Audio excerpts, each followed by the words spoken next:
Be strong.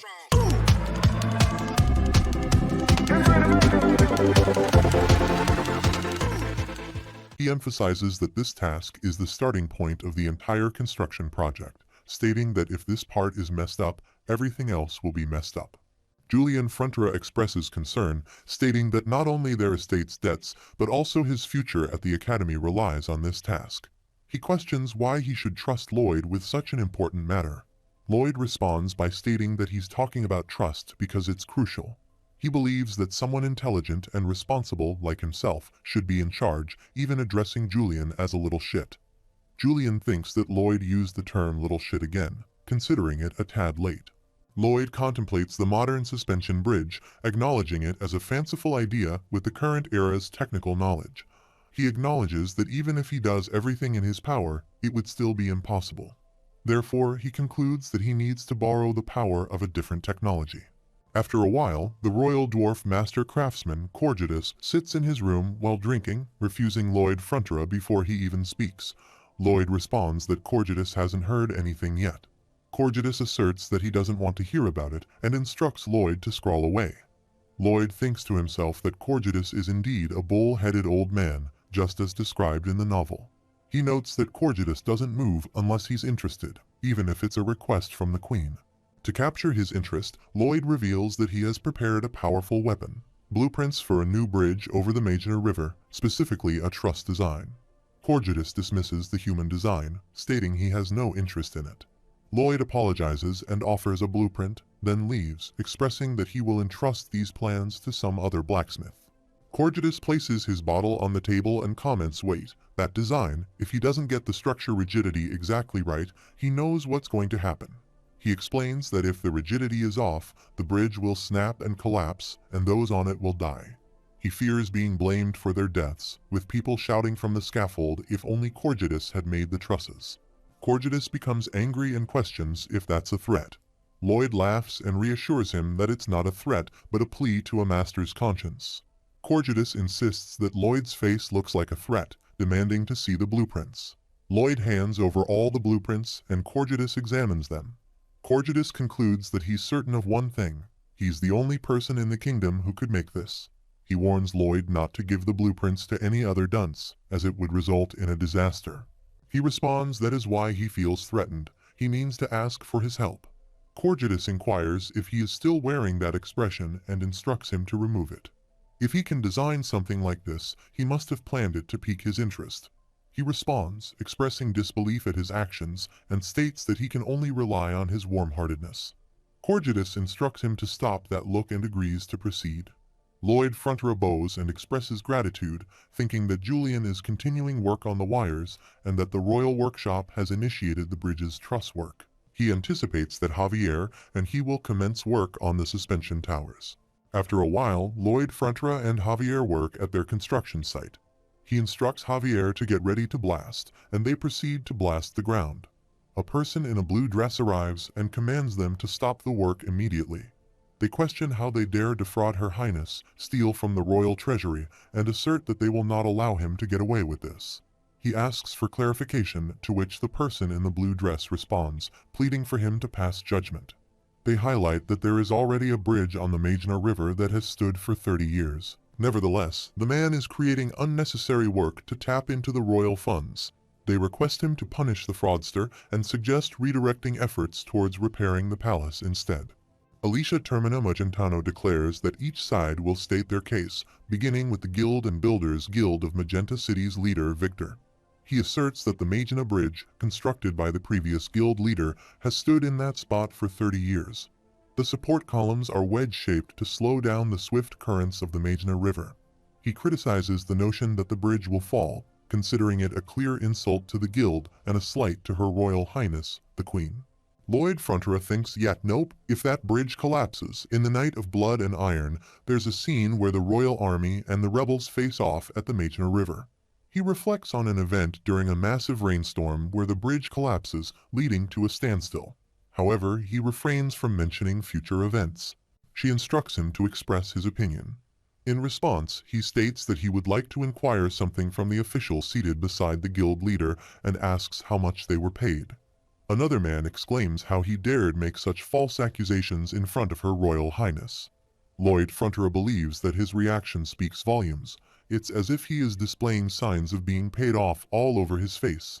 He thinks that anyone familiar with Koreans knows what typically occurs when a politician and a businessman meet. Either the politician accepts money from the businessman, or the businessman bribes the politician while seeking favors. In this case, he believes it's the latter, stripping away all business rights and monopolizing the budget.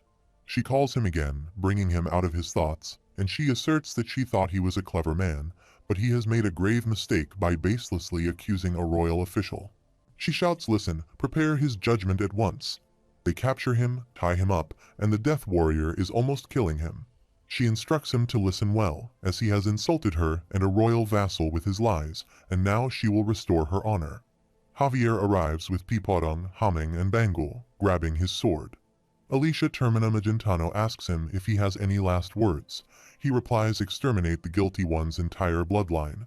She asks Victor and the other person if they also agree with this. They bow and affirm that it is the right thing to do.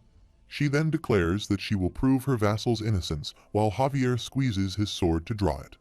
The other person questions what she is saying, and 4 magicians arrive to perform a magic spell on that person. Lloyd Frontera looks at him and smiles while she instructs them to summon the confession spell. The person pleads for them to wait, but the magicians have already completed their spell, and magical circles appear around him with a bright flash. After a while, that person and Victor find themselves tied up in the middle of the city under worse conditions, with crows flying around their heads. Lloyd Frontera arrives there with Javier and remarks that their families have done no wrong. He explains that he pleaded with the Queen to only go this far, emphasizing his niceness. Lloyd thinks he was a bit annoyed that construction got delayed due to those worthless punks.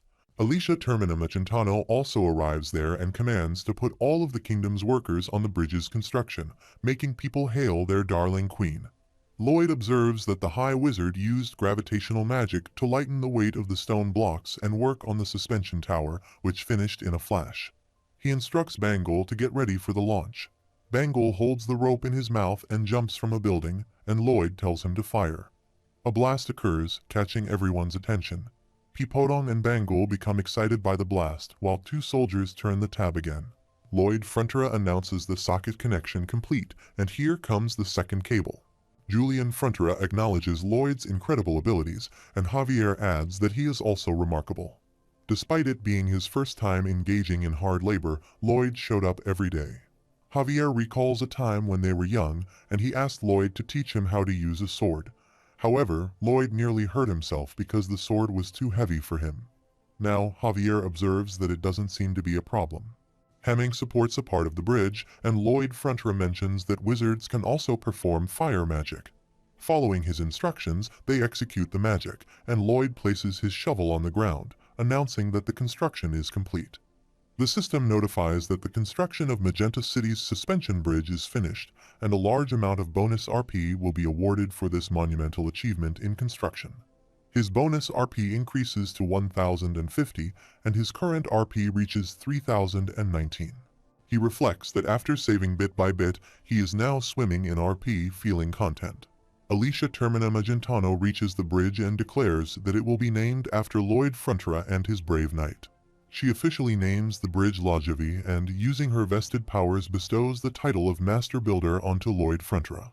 Corgetus, standing in the crowd, questions the decision, referring to Lloyd as a runt who made the whole platform but is the only one capable of designing something like this. He acknowledges that once the money for construction starts pouring in, it will likely settle the estate's debts. However, there is still one giant hurdle left. She contemplates how to utilize this man, considering there are numerous ways to put him to use. He reflects that the Queen is currently debating how to employ him, but he absolutely refuses to comply. His dream is to be a rich bum, spending his days eating and sleeping. He decides to stick to the plan. She states that she has a request for him, suggesting they return to the royal palace and talk. He thinks about escaping the Queen's grip while also addressing Julian's academy problem and responds, agreeing to her wishes. He names the plan Operation Double Kill. They all return to the royal palace where Alicia Termina Magentano proclaims that she hereby bestows upon Lloyd Frontera a noble title and an estate befitting his abilities. She contemplates that he is the son of a country baron, and on top of that, he caused the sanction of high-ranking officials like themselves. They cannot be happy about him being given a title and land, and it will be a pain to try and quell their complaints. Lloyd Frontera bows and expresses thanks and praise for Her Majesty's boundless generosity. However, if he may be so bold, he beseeches her for something bigger. She asks what's bigger, and he replies that if Her Majesty deems his request reasonable, then please withdraw the offer of land and title. She tells him to state his request, and she will decide, contemplating what he might want, whether a royal post or a larger fee. Whatever it is, it wouldn't change her desire to have him by her side. He states that what he would like is a thorough cleaning of the Royal Academy. She asks him to explain this. He responds that the Magenta Royal Academy is currently full of corruption, inequality, and despicable behavior. Students focus more on their cliques than their studies and subject students of lower ranks to mental and physical suffering. He mentions that the Academy's educators are aware of this, yet turn a blind eye, more interested in lining their pockets with kickbacks to satisfy their own interests.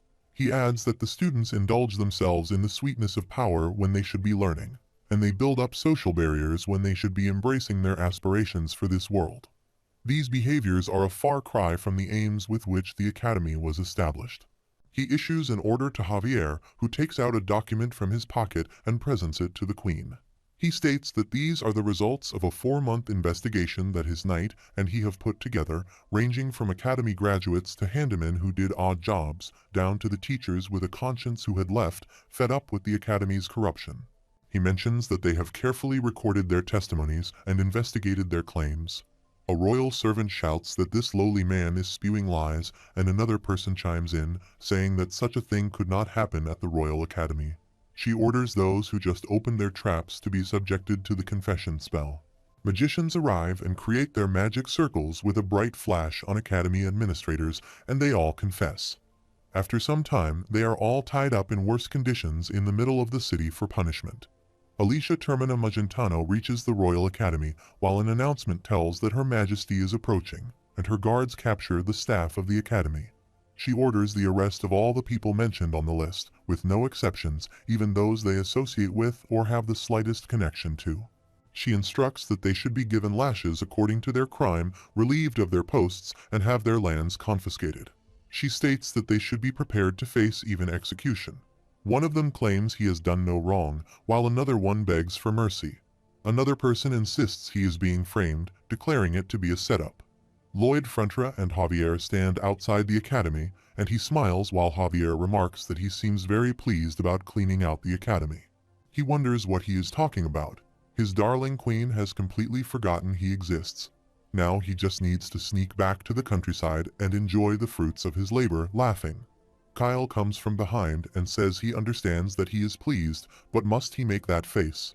He adds that he has a message from Her Royal Highness, stating that he may go when he wishes, but he should be sure to attend tomorrow night's banquet. He agrees to that. Kyle continues, mentioning that she also says his plan to create a diversion with the Academy was outstanding, and she respects his wish to live the sweet, lazy life. He thinks that he was always in the palm of her hand. Kyle concludes that is all and walks away. After he goes away, he says that he scared the crap out of him and asks if he couldn't sense that guy approaching. Javier replies not at all and adds that Sir Kyle, the kingdom's top sword master, hiding his presence from a knight of his level would have been very easy.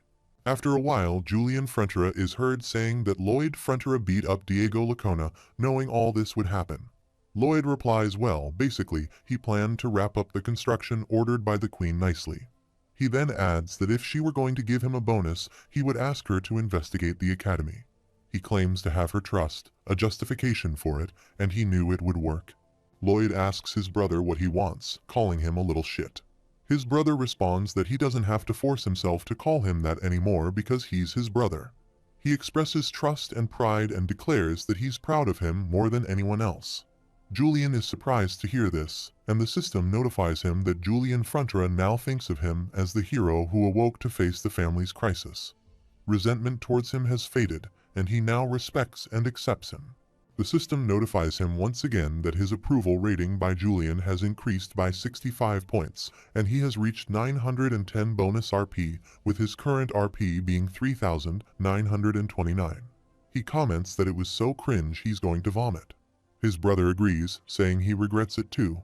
At night, they attend the royal banquet, where the queen instructs Lloyd Frontera to come and draw near. He complies and approaches her. She questions whether he thought she wouldn't notice he liked that, and remarks that he looks like a mole cricket, standing out even more. He denies it, addressing her as Her Majesty and stating that he did not think so. Javier interjects, expressing awe at Her Highness's insight. The queen then asks if Javier Asrahan agrees, while Lloyd Frontera looks at both of them. Javier confirms, describing him as a mole cricket indeed, to which the queen replies most definitely, a mole cricket. He wonders what has suddenly come over him and why he looks so relieved. She inquires if he did not hear her command to draw near. He bows and apologizes, and she insists on him coming even closer. He stands in front of her face, and she continues to ask him to come even closer.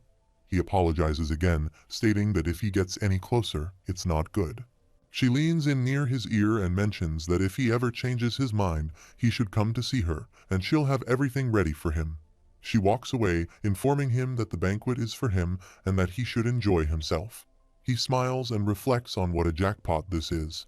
He contemplates lounging around, but then considers the possibility of a natural disaster putting the estate in trouble, prompting him to work to keep it going.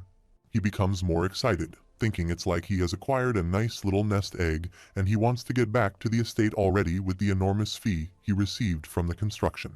Now it's time to live his life, and he dances and enjoys food. However, he pauses, realizing there's still the plot point 3 years later regarding the queen turning evil. When that happens, the nest egg and the estate will be in vain. He mentions that the banquet will continue until the moon sets, and he recalls that line, it's from when the queen is poisoned and loses one of her arms. It's the secret code used by those plotting to assassinate her. He wonders why this is happening now, and why is it coming from Sir Kyle when it's not supposed to happen for another 3 years. Alicia Termino Magentano sits in her room and wonders if he has too much to drink. She is certain she has had her usual amount, but acknowledges that she has been working too hard these past few days with the Academy, preparing for the floor and the movements of Javier Asrahan, their enemy state. She reflects on Samar Khan assembling an army in his western lands, but according to her spies, it wasn't just a military exercise. She questions whether it's an invasion, deeming it unlikely as, if that were his goal, he would have assembled his men in the north where their borders meet. She thinks marching through that wild terrain is a suicide mission, pondering what exactly he is scheming, and she feels a severe headache. She finds it odd that her body's mana should easily neutralize the effects of this much alcohol. She realizes she can't control her heartbeat and notes that it's becoming hard to breathe. Meanwhile, she considers her mana, realizing she needs to circulate it to neutralize her heart while she bends over the table. She suspects it's poison, but all the food is thoroughly checked. Trying to get up, she calls out if someone is out there and requests anyone to fetch the royal doctor. Sir Kyle opens the door and she looks at him and says thank goodness need, asking for his hand. He responds affirmatively, acknowledging that Her Majesty is right, and he expresses gratitude for being there to help her rest in peace. He then takes out his sword, leaving her looking at him surprisingly. On the other side, Lloyd Frontera informs Javier that there's a problem and suggests they go. They both walk towards the Queen's room, and he asks if Javier isn't going to inquire about what's happening. Javier responds that he also felt a strange mana force and asks what he needs to do. Lloyd instructs him to knock out the sword master. Javier acknowledges that he knows he is not kidding, but he pleads with him not to joke. The other person suggests buying them some time, and Javier asks for 1 minute. The person replies within 2 minutes, and they both run quickly. He agrees, saying he'll take it, and urges them to see the dead royal servants. Sir Kyle launches an attack on Alicia Termina Magentano, and she successfully blocks his strike. He commends her, stating it's magnificent. He informs her that she has had a lethal dose of poison, yet she managed to block 3 strikes by his blade. She questions why he is doing this, falls down, and he almost attacks her. However, Javier reaches there in time and stops him with a stick. Sir Kyle then turned his attack towards Javier, who also successfully blocked the strike. Sir Kyle considers that he blocked his sword with a candlestick and questions what in the world is happening. He thinks of a high-frequency mana circle collision. Javier throws him away, and Kyle reflects that he has never seen mana used like that before. They both continue to attack each other repeatedly and eventually defeat each other. Sir Kyle addresses Alicia Termina Magentano as Her Royal Wallet Highness, and she asks Lloyd Frontera what he is doing there. He responds, urging her to save the chit-chat for later. He then employs Asrahan's core technique and mana absorption, casting a spell on the queen to save her life. In the midst of the fight between Javier and Sir Kyle, Javier contemplates the aura sword, recognizing that only a sword master can conjure it. He decides that once he finishes conjuring it, it'll be all over. He throws a candlestick in the air, spins it, and attacks Kyle. Javier also uses a mana blast for an attack. Kyle acknowledges the ingenuity of the young man and his technique in manipulating mana, but notes that he lacks real-life combat experience. Kyle attacks Javier, and Lloyd Frontera becomes upset, thinking that he's counting on him because if he loses, they're all dead. Javier assesses the wound as shallow, but he acknowledges that he has certainly dealt some damage. Now it's time for his attack, and he runs to engage him. Sir Kyle looks at him, thinking that he's charging at him, a senseless fool who fears nothing. Kyle kicks Javier, who screams Master Pipodong. Pipodong quickly arrives and throws his sword towards Kyle. Javier grabs his sword and candlestick in both hands. Kyle attempts to attack him again, but Javier quickly uses a mana blast, throwing a fire attack on Kyle and tossing him out of the room. Kyle thinks it's unbelievable that he can use that like a cannon. Javier continues to run and attack him, using a mana blast once again, a scattering blast. Kyle thinks to himself, damn it, he is a monster. Meanwhile, Lloyd Frontera employs his skills to heal the queen. After some time, she opens her eyes and wonders how it is possible. She observes that he is absorbing his mana, but not only that, he is specifically absorbing the mana that was consumed by the poison. She asks where he acquired such a skill. He replies, please don't talk, he can't concentrate. She apologizes and then wonders if he just scolded her, the queen. He denies it, suggesting that it appears the poison has affected her hearing. She questions what this is, expressing doubt. He apologizes again and urges her to stay still and rest. He coughs with blood, making her wonder what he is doing, and she asks if he is trying to sacrifice himself to save her. On the other side, Javier attacks Kyle with full force and throws him into the banquet. People become scared and ask what this is as Kyle slides away. Javier walks towards him, thinking he will not get past him here. Kyle believes he's going to defend that one spot to buy some time and orders the soldiers to listen up, stating that this man and his gang have conspired to assassinate the queen. The soldiers ready their weapons to protect their majesty. Guards run to attack Javier, and he counterattacks, throwing them away. Kyle reflects on each member of the elite guard, noting that he's flinging them away 3 at a time. He thinks he has never heard of such a man in all of history who could do such a thing. If he were to attain sword master status, he would easily have the power to destroy a small nation, but he believes that will never happen. Kyle commands the soldiers to step aside, declaring that he is his now, thinking he will die here. He uses his aura sword and throws Javier away. Javier is severely injured, falls, and his clothes tear, leaving him badly hurt. Lloyd Frontera acknowledges that the poison absorption is complete, but he also feels weak and vomits poison. Alicia Termina Magentano gets up and states that if they don't do something, he will die. She suggests gathering all the mana into one arm and she will assist him. Javier thinks that she will sever his arm, similar to what she did to herself in the novel, but he refuses to accept losing an arm. He contemplates that it will make shoveling difficult, picks up a fork, shouts mana blast, and an explosion occurs, destroying the palace roof from his side. Javier remains on the ground in severe condition, and Kyle walks towards him, pondering what that was. It felt like a huge explosion of mana. He wonders if it could have been Lloyd Frontera. Javier attempts to get up, and Kyle looks at him, thinking that he rises even after being hit by the blow of the aura sword. He contemplates Javier's sword oath and grabs his broken sword, determined to keep that oath. In a flashback, Javier remembers when they both sat down in the woods at their construction site. Lloyd Frontera asks what this is all of a sudden. Javier explains that he is supposed to be his guard, yet he abandons his duties and runs to the Gigatitan, expressing disappointment when he would not join him. Javier mentions that he had wanted to rely on him because, up until that moment, he always had due to his soft attitude. Javier acknowledges that his lack of strength leads to the negligence of his duties, and he believes he is entirely unfit to be a knight. Lloyd Frontera responds that he sees. He was wondering what he was talking about. He advises Javier not to get too worked up about it and mentions that he will still dock his pay for 6 months. Javier questions if he honestly thinks he can negotiate this. Javier suggests 3 months, but Lloyd Frontera asks why he asks. Javier refuses and apologizes, swearing to him as his lord's sword and escort that he will never again abandon his duties. Lloyd Frontera remarks that Javier is playing with the embers while saying it, questioning how he can believe him. Javier asserts that he doesn't have to believe him because he will keep this oath. Lloyd Frontera agrees, saying fine as he wishes. Javier mentions that he is aware that he has risen to the level of the Triple Heart Circle and emphasizes the urgency to become a sword master within the year. Lloyd Frontera responds, saying those are some mighty words, remarking that it's as if he's going to lose 12 pounds this year, really. Javier retorts, stating that just because he says it doesn't mean it will happen. He takes a small stick from the ground and asks about the human limit to how far they can push their mana heart. In theory, they will never surpass that limit, even for hundreds of years.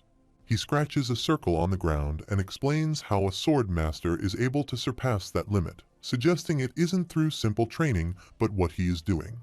Lloyd Frontera acknowledges that this time Javier would like to do this without his help, and he thinks Javier will not rely on Master Lloyd anymore. He comes back in, and Kyle runs to attack him. He thinks he will become a sword master on his own, and Kyle stabs him.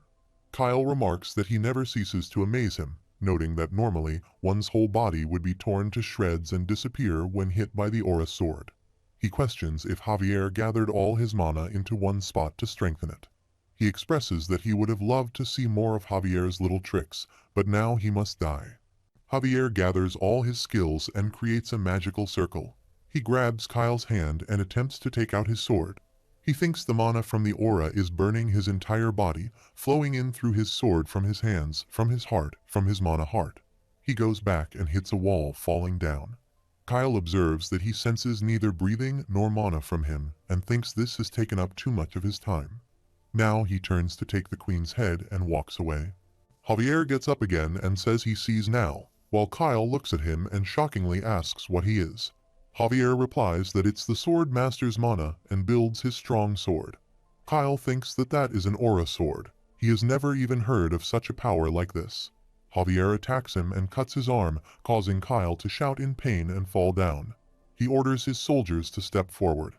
Javier asks if they think they can take on this sword master. Alicia Termina Magentano attempts to wake up the unconscious Lloyd Frontera, urging him to open his eyes. She holds his hand and encourages him, mentioning his ability to absorb mana. She insists he should take her mana, as she can't afford to lose such a talented individual. Lloyd Frontera regains consciousness.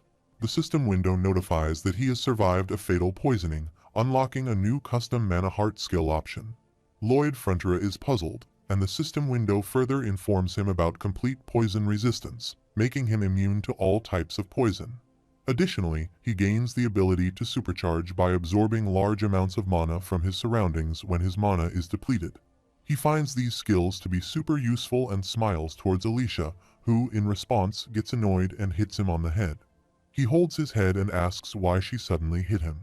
She explains that it was not about his actions, but rather his facial expression, prompting him to inquire about what his face ever did. She disregards that aside and asks if he is all right and can stand. He responds, saying he thinks that may be too much for him, contemplating that he needs to hurry and help Javier right now, considering it his only option. The system window notifies that he can absorb large amounts of mana from his surroundings when his mana is depleted. He begins to absorb his mana, and a huge light spreads all around. She gets shocked and asks what this is. His body is covered with mana light, and his supercharged power starts to absorb mana from his surroundings. She contemplates the tremendous absorption powers if his mana is absorbed this quickly. She calls out to him, wondering if he cannot hear her. She acknowledges that he saved her life, took all the mana he needed, and with it, went to help his knight. He continues absorbing the mana from his surroundings, surprising her. He opens his eyes. The system window notifies him about a skill upgrade, revealing that his mana heart skill level has risen to the rank of a low-ranking sword expert. Additionally, he has unlocked a new custom mana heart skill option named Frenzy. It further explains that this berserker mode can be used against a designated target for 60 seconds. In Berserker mode, strength, stamina, and reflexes are increased by 200%, and this can only be used once a day. He is surprised to see the status window, realizing that his body feels light, indicating that he must be fully charged.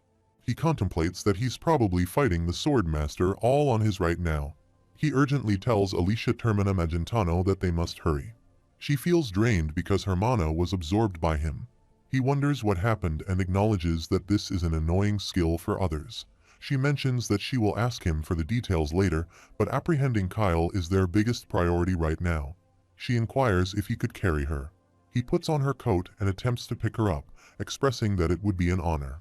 He reflects on how their dear queen is so down to earth, deciding to think about how to explain all this later. He carries her on his back and says, "Here they go." He quickly runs from there, thinking, "Wait for him, Javier, he is coming." She contemplates that he demonstrated demonstrable excellence in mana handling, but on his own, he is no match for the Sword Master Kyle. She believes she must build up his mana again and hopes he can fight at even 1/3 of his usual level. Meanwhile, Javier is surrounded by soldiers. Lloyd Frontera and Alicia Termina Magentano reach out and see him. Javier holds a sword in his hand, lit with magic, and thinks, "What's with this guy?" And that is an aura sword. He reflects that he has materialized it into a real sword and realizes he has taken down Kyle. Alicia moves forward and instructs the guards to lower their weapons. She explains that this evening, Commander Kyle of the Royal Guard made an attempt on Javier's life, and these two men braved extreme danger to save him. Javier thinks it's because she is his gravy train. Alicia commands everyone to show respect to these two heroes. She adds that every single person who attended tonight's banquet will be investigated for the security of the royal family, demanding everyone's complete cooperation. Lloyd Frontera asks Javier if he has become a sword master. Javier casually responds with a yes. Lloyd Frontera is surprised and asks how he can be so casual about it. Javier questions why he would think this is out of the ordinary. He explains that he encounters dangerous situations frequently, and this is the only way to fulfill his duty to protect him. Lloyd Frontera sees him and thinks what a relief, saying he supposes Javier is not something ordinary. He reflects that he is glad Javier is safe. The system window notifies that Javier has accomplished yet another stunning achievement tonight, and all of his past accomplishments and achievements have satisfied hidden conditions.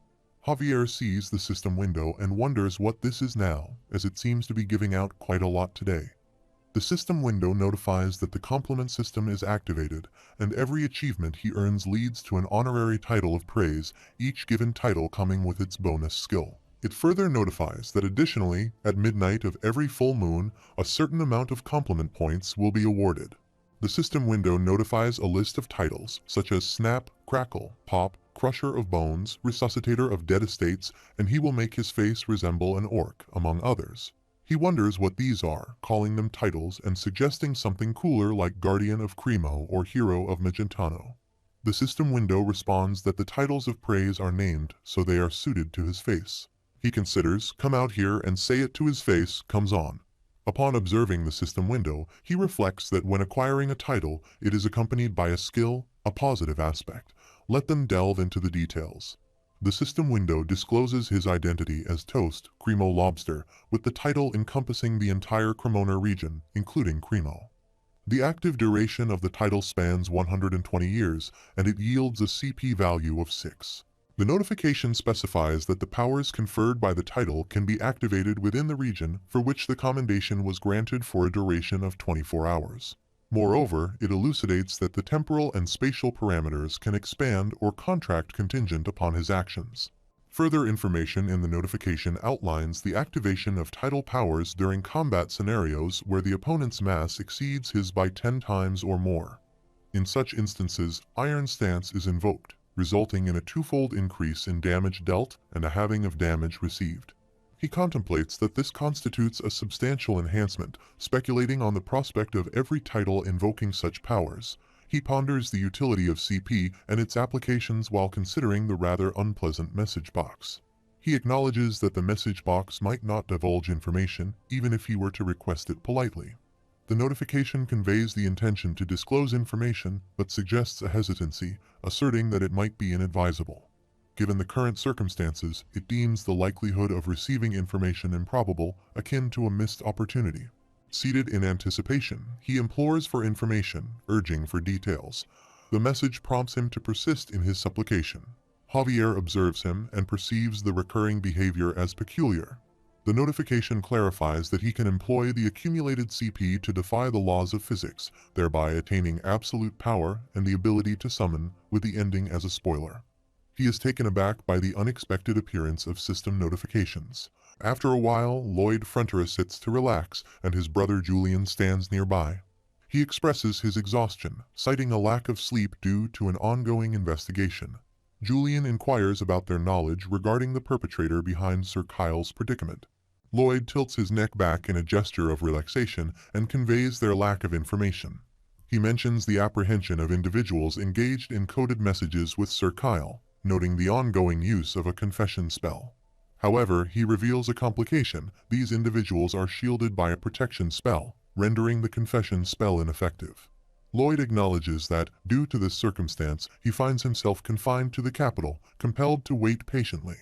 Reflecting on the desire to conclude the matter swiftly and return home, he notes the lack of details in the book regarding the assassination attempt against the Queen.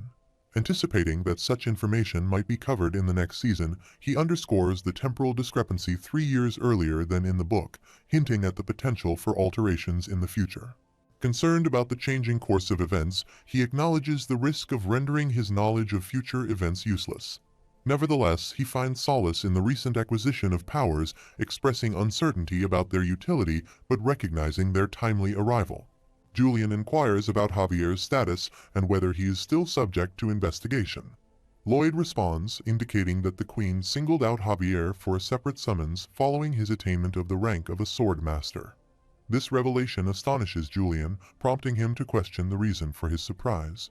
Lloyd clarifies that Javier was instrumental in apprehending Kyle, leveraging his newfound status as a sword master.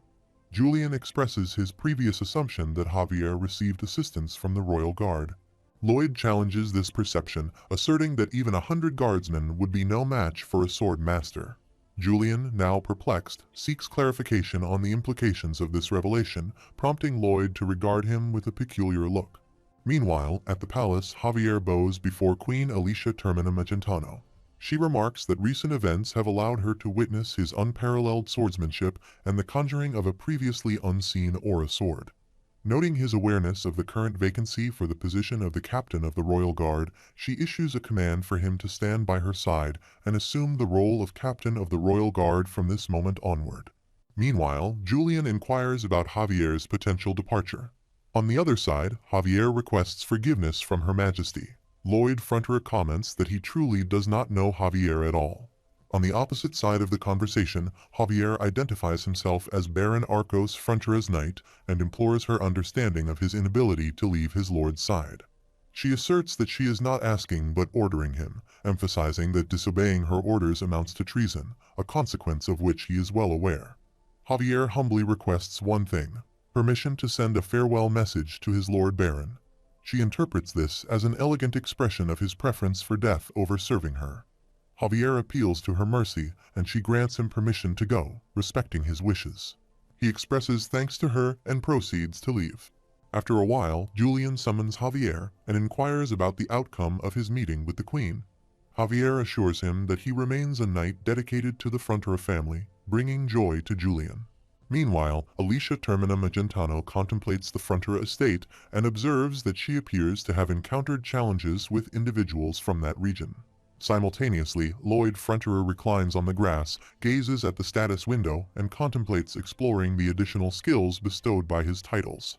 He peruses the details on the system window and discovers a title-related skill named Snap, Crackle, Pop, and Crusher of Bones, which he acquired for eliminating Newman. This skill grants him unconditional obedience from the subjects of the Frontera estate. Lloyd contemplates altering his appearance to resemble an orc and questions the utility of the orc roar. He identifies Magentano as a suitable candidate to carry him and notes that having Queen Alicia's complete trust will shield him from accusations of treason, ensuring freedom from suspicion. Contemplating the aristocrats who faced repercussions due to his actions, he reassures himself that he remains immune to any consequences they may attempt to impose. Gazing at the bright full moon in the night sky, he recognizes that the designated time is drawing near. The system window informs him that the full moon is illuminating the night, bringing CP rewards for the 5 titles he holds, with the current CP tally standing at 22. Acknowledging this development, he anticipates the next step. The system window presents an option, notifying him that the ending spoiler enables the use of CP to preview the concluding scene of the storyline, with the requirement being 20 CP. It queries whether he wishes to utilize the ending spoiler. Reflecting on his current circumstances, he concludes that his only foreseeable future is one of comfort and contentment. Contemplating the potential downside of gaining excess weight from a cushy lifestyle, he decides to proceed and clicks yes to explore the ending spoiler. He finds himself transported into a dark place, expressing his unease at the eerie atmosphere. In an attempt to gain clarity, he initiates communication with the message box. Surrounded by flames flaring all around, he surveys his surroundings, recognizing the setting as the Frontera estate. However, he is perplexed by the distorted appearance of houses and trees. Encountering numerous lifeless bodies, he questions the nature of this grim scene, pondering the implications of such an ending. Seeking confirmation, he calls out to anyone present and receives a response. Consulting the message box, he seeks assurance regarding the authenticity of this unsettling scenario and whether it signifies a genuine conclusion. In his quest for answers, he runs throughout the scene, questioning if his voice is audible. Witnessing a vision of his future self, he sits down and succumbs to tears while contemplating the fate of the Baron and Baroness. The future Lord Frontera expresses regret, apologizing for not being able to protect anyone, and agonizingly questions the nature of this tragic conclusion. As he turned around, a multitude of locusts came into view, intensifying the ominous atmosphere. Javier maneuvers with his sword, launching successive attacks against the locusts. Observing this, Lord Frontera wonders if Javier has successfully eliminated the threat. However, a new group of locusts approaches him, prompting a sudden transfer back to the garden. Lloyd calls upon the message box, seeking an explanation for what he witnessed and questioning the inevitability of those events. The message box responds, advising him to consider the potential losses if he chooses to doubt the information provided. Urgently, he runs from the scene, reflecting on the cryptic statement within the spoiler. Recalling the future Lord Frontera's regretful words about coming a little earlier determines the urgency of the situation and the need for swift action. Contemplating the locust swarm, he believes he has identified the precise cause and resolves to reach the impending crisis as quickly as possible to address it. Meanwhile, Alicia Termina Magentano writes a letter and inquires about the fate of the entire Cremona region. Lord Frontera kneels down in front of her and asserts that it is indeed true. They must mobilize the troops and prepare for this unprecedented calamity. She expresses surprise at the suddenness of this revelation and implores him to provide more information about what will transpire. He elucidates that this is the machination of their adversary nation Isfahan, which is attempting to orchestrate a sequence of these monsters to undermine their strength. He reveals that they are eradicating the monsters in the eastern wilderness, thereby depriving them of their habitat. As a consequence, the monsters migrate westward, propelling another group of monsters in a domino effect. This in turn leads to these creatures spreading havoc in their eastern region. He speculates that, according to the book, this event will occur 3.5 years later. Furthermore, he opines that it should manifest much farther north than their Frontera estate. He contemplates that he is uncertain about why the timing and the details have changed, but there is no time to worry about that. She considers that there was certainly some movement from Isfahan in the eastern wilderness, and it is undoubtedly a possibility. She inquires how he is aware of Isfahan and their suspicious movements. He reflects on his brain's ability to think. She observes that, upon reflection, he has been withholding too much information from her. She asserts that, for her, he seems more suspicious than Isfahan. He licks his lip and discloses that he has some ties, a blood pact in fact, with the orcs of the wastelands, specifically the Sand and Steel tribe. They send a carrier pigeon to inform him. Regarding his knowledge of Kyle's assassination attempt, he explains that he and the head of staff were engaged in a peculiar exchange.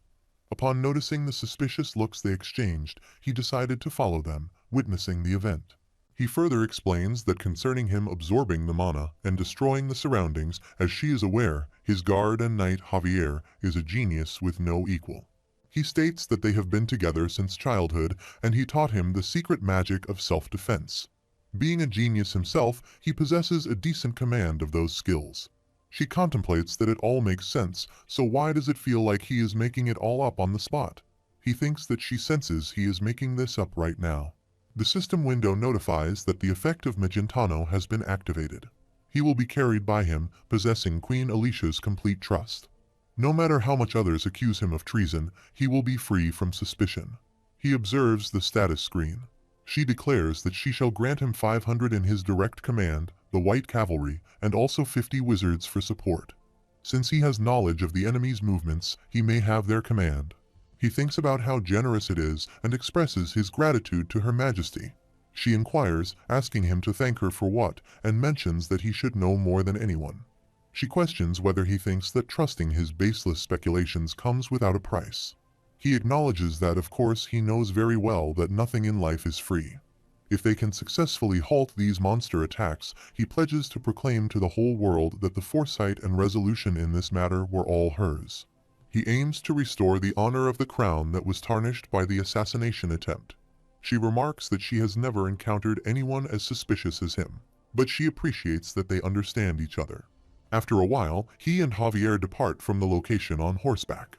Javier mentions that he is certain there is a reason for all this and requests him to take his time and explain. He increases the horse's speed and inquires if he understands.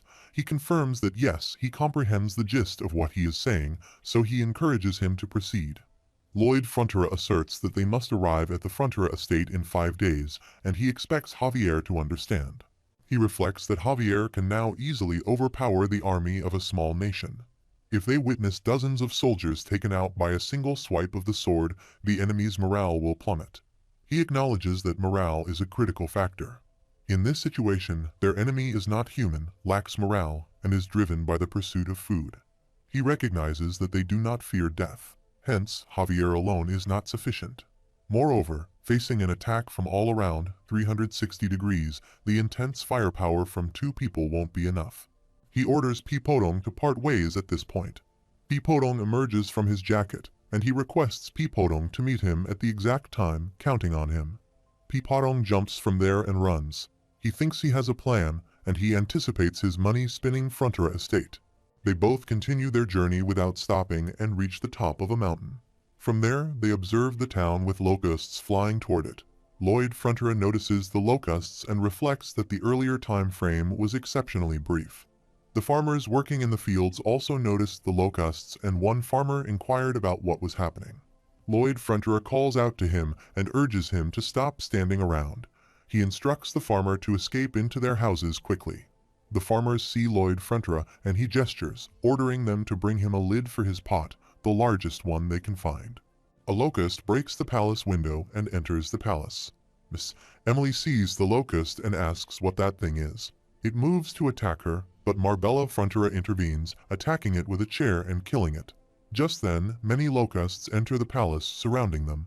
Marbella holds Emily's hand and instructs her to follow. They move to run from there, and looking out of the window, witness many locusts flying around. Marbella gets shocked and wonders what on earth is happening. Arcos Frontera arrives with his sword and inquires if she is all right. He suggests heading outside first, joining Sister Baron and the other soldiers. He opens the door, and they all come out to see locusts devouring everything they find. Meanwhile, a group of locusts follows Baron, and he runs to save his life. He instructs the soldiers to listen up, stating that they will assemble at the Count's residence and move out. Michael tries to free himself from them, urging them to get away from him.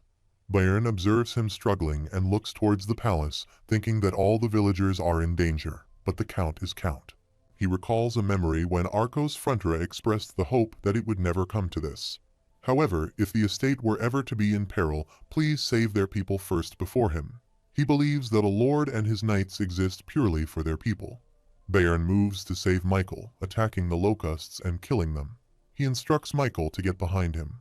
Meanwhile, Arash also attacks the locusts, killing them, and declares that the great orc warriors may face their last day, but they will uphold their oath to their brother's family.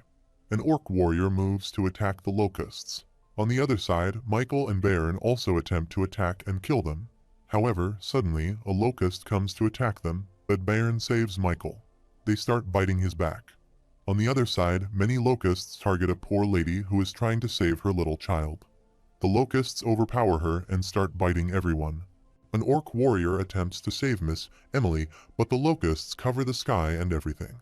They start biting the poor lady's hair, and she begins crying. Some locusts attack Baron. Suddenly, some fire flares spread all over and burn the locusts. Lloyd Frontera arrives and suggests that they should be in a natural history museum. Javier strikes his sword on the lid of the pot, creating a flare. Lloyd Frontera inquires about how they achieved that, expressing excitement at the sound of the pot lid. He continues to hit the lid, attracting the attention of the locusts, who all move toward the sound. Arcos Frontera remarks about the echoing voice just now. Marbella Frontera agrees, confirming that it is indeed their Lloyd Frontera. Lloyd Frontera and Javier run from there, and locusts follow them. He remarks that they are incredibly scary. Javier agrees, stating it's as he said, they are chasing them along a regular trajectory. Lloyd Frontera expresses satisfaction, saying that's good. They will keep gathering them like this. He suggests doing a lap around the estate perimeter. He instructs Javier to hit harder. Javier strikes with full force and the lid hits him in the face. Lloyd Frontera sees him, noting that it was too hard, and asks why he looks so happy, questioning why he is smiling. Javier moves to hit again, saying here comes the next one. Lloyd Frontera thinks that it was mentioned in the book that the locusts respond to this kind of loud sound, and they are falling for it. He tells Javier that the next one is Lacona, urging him on. Javier wonders if he is planning to help that area too, and is impressed by assisting a neighbor even in such a critical state. The system window notifies him that his approval rating by Javier increased by +3, and he earned 54 RP. Lloyd Frontera thinks he can't lose that water bill. Meanwhile, at the Viscounty of Lacona, locusts attack, destroying everything. Viscount Lacona tries to save himself and asks what these things are. Lloyd Frontera and Javier arrive there. Viscount Lacona sees Lloyd Frontera, who cautions him not to even think about being late with his water bills. Javier hits the lid of the pot, and the locusts start following the sound. Javier remarks that Lloyd Frontera's plan was to take them through buildings and concentrate the swarm even further. Lloyd Frontera denies having a plan. He laughs and admits that he just wanted to be impish, and it felt good. Javier thinks about what's wrong with him. The locusts start following them. Lloyd Frontera states that he thinks he can keep up with the great Lloyd, and Captain Frontera is coming through. Javier advises him to save his strength, mentioning that shouting like that does not help them. Lloyd Frontera remarks that he really does not see the bigger picture, explaining that calling like this lets them know who saved them. He laughs and mentions that he is going to milk this for all it's worth. Javier thinks there's something wrong with him. Lloyd Frontera decides that it's enough, and now they move on to the Merritt's wetlands.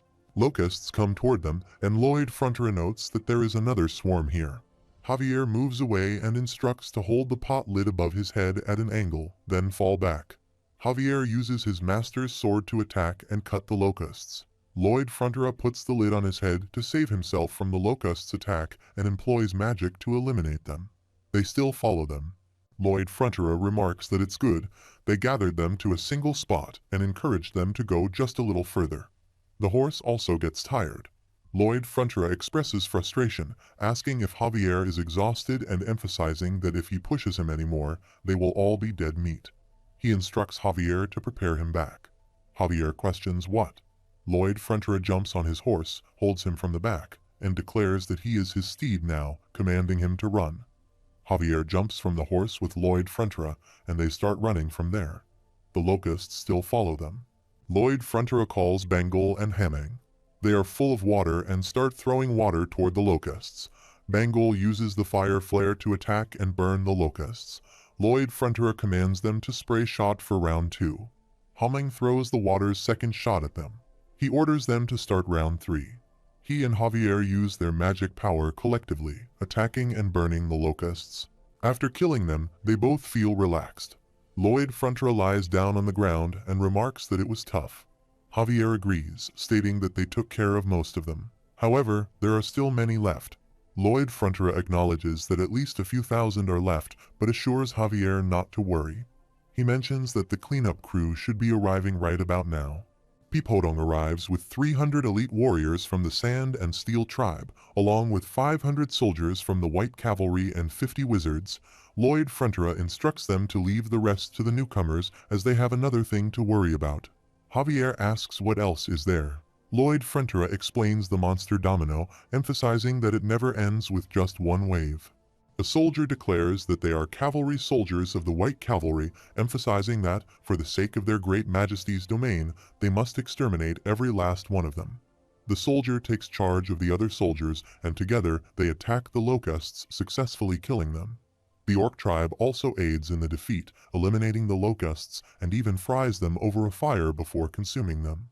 Akush eats the locusts and remarks that they are high in protein. Ms. Emily arrives and calls an orc warrior over. She hands him a flower and expresses her gratitude for saving her earlier. The orc warrior accepts the flower and she walks away, leaving him blushing at the gesture. Meanwhile, Lloyd Frontera's parents run toward him and ask if he is all right. His father grabs him and asks if he's not hurt. He refuses, stating that he's fine as they can see. His father becomes emotional, hugs him, and expresses gratitude, mentioning that he saved all of them when his feeble father couldn't. He apologizes and is grateful. His mother also hugs him and asks why he enjoys saving people so much, and what if he was hurt. He thinks that's not it. It was all for his retirement, and he did it purely for his own benefit. The system notifies him, and he wonders what's so funny.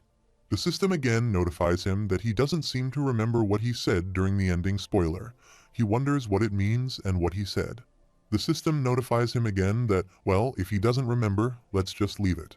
He thinks that's right because there's so much more work to do right now, and they need to get ready for the second wave.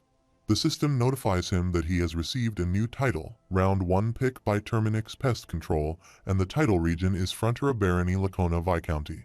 The active period of the title is 110 years, and the CP from the title is 2.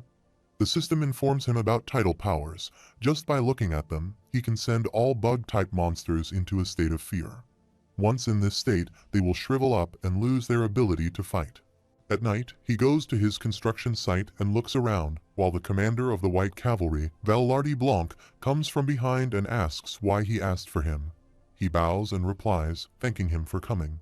He also expresses gratitude for his crucial role in the plan to wipe out the locusts.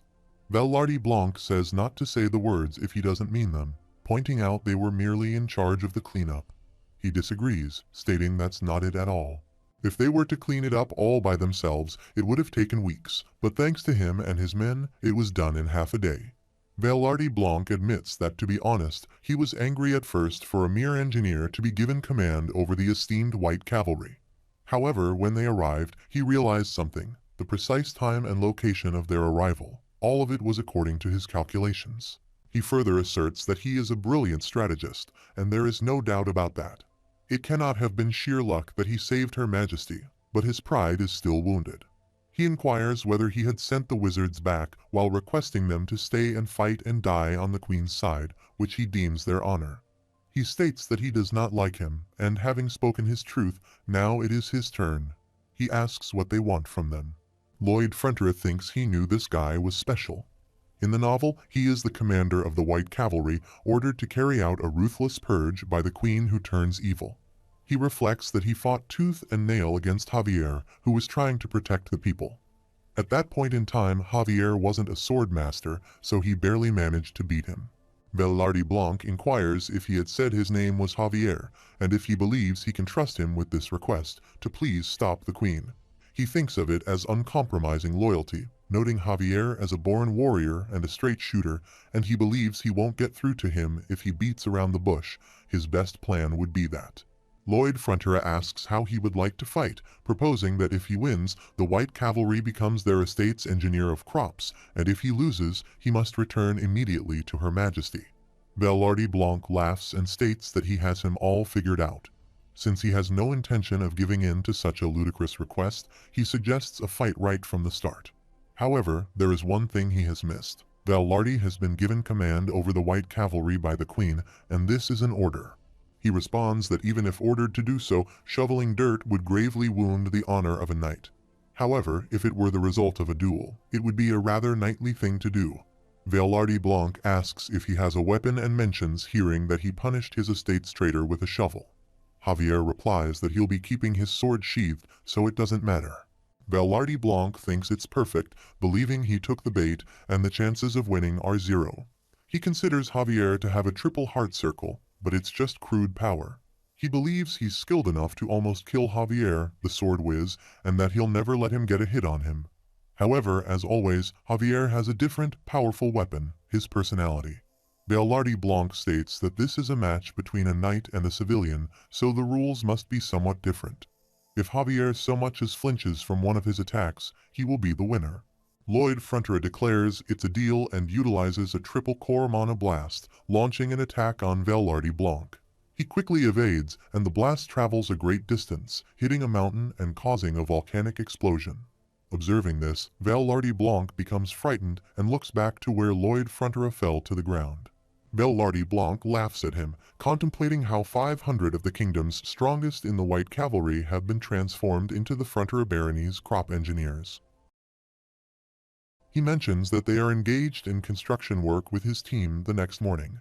One warrior, expressing anger, throws his shovel, stating that even though full authority has been given to them, this is not acceptable. He emphasizes that they have devoted their lives to the battlefield, questioning why they must now engage in hard labor.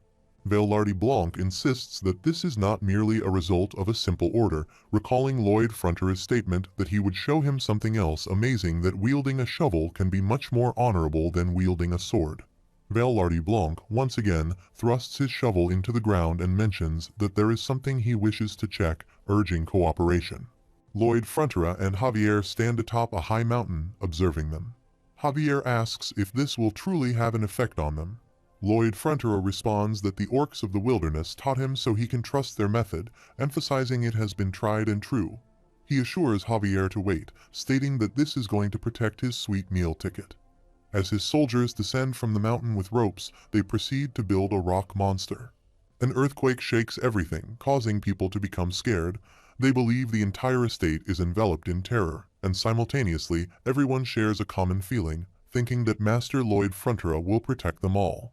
Meanwhile, a huge herd of mastodons moves toward the city. Lloyd Frontera stands on a rock, holding two flags, one white and one blue.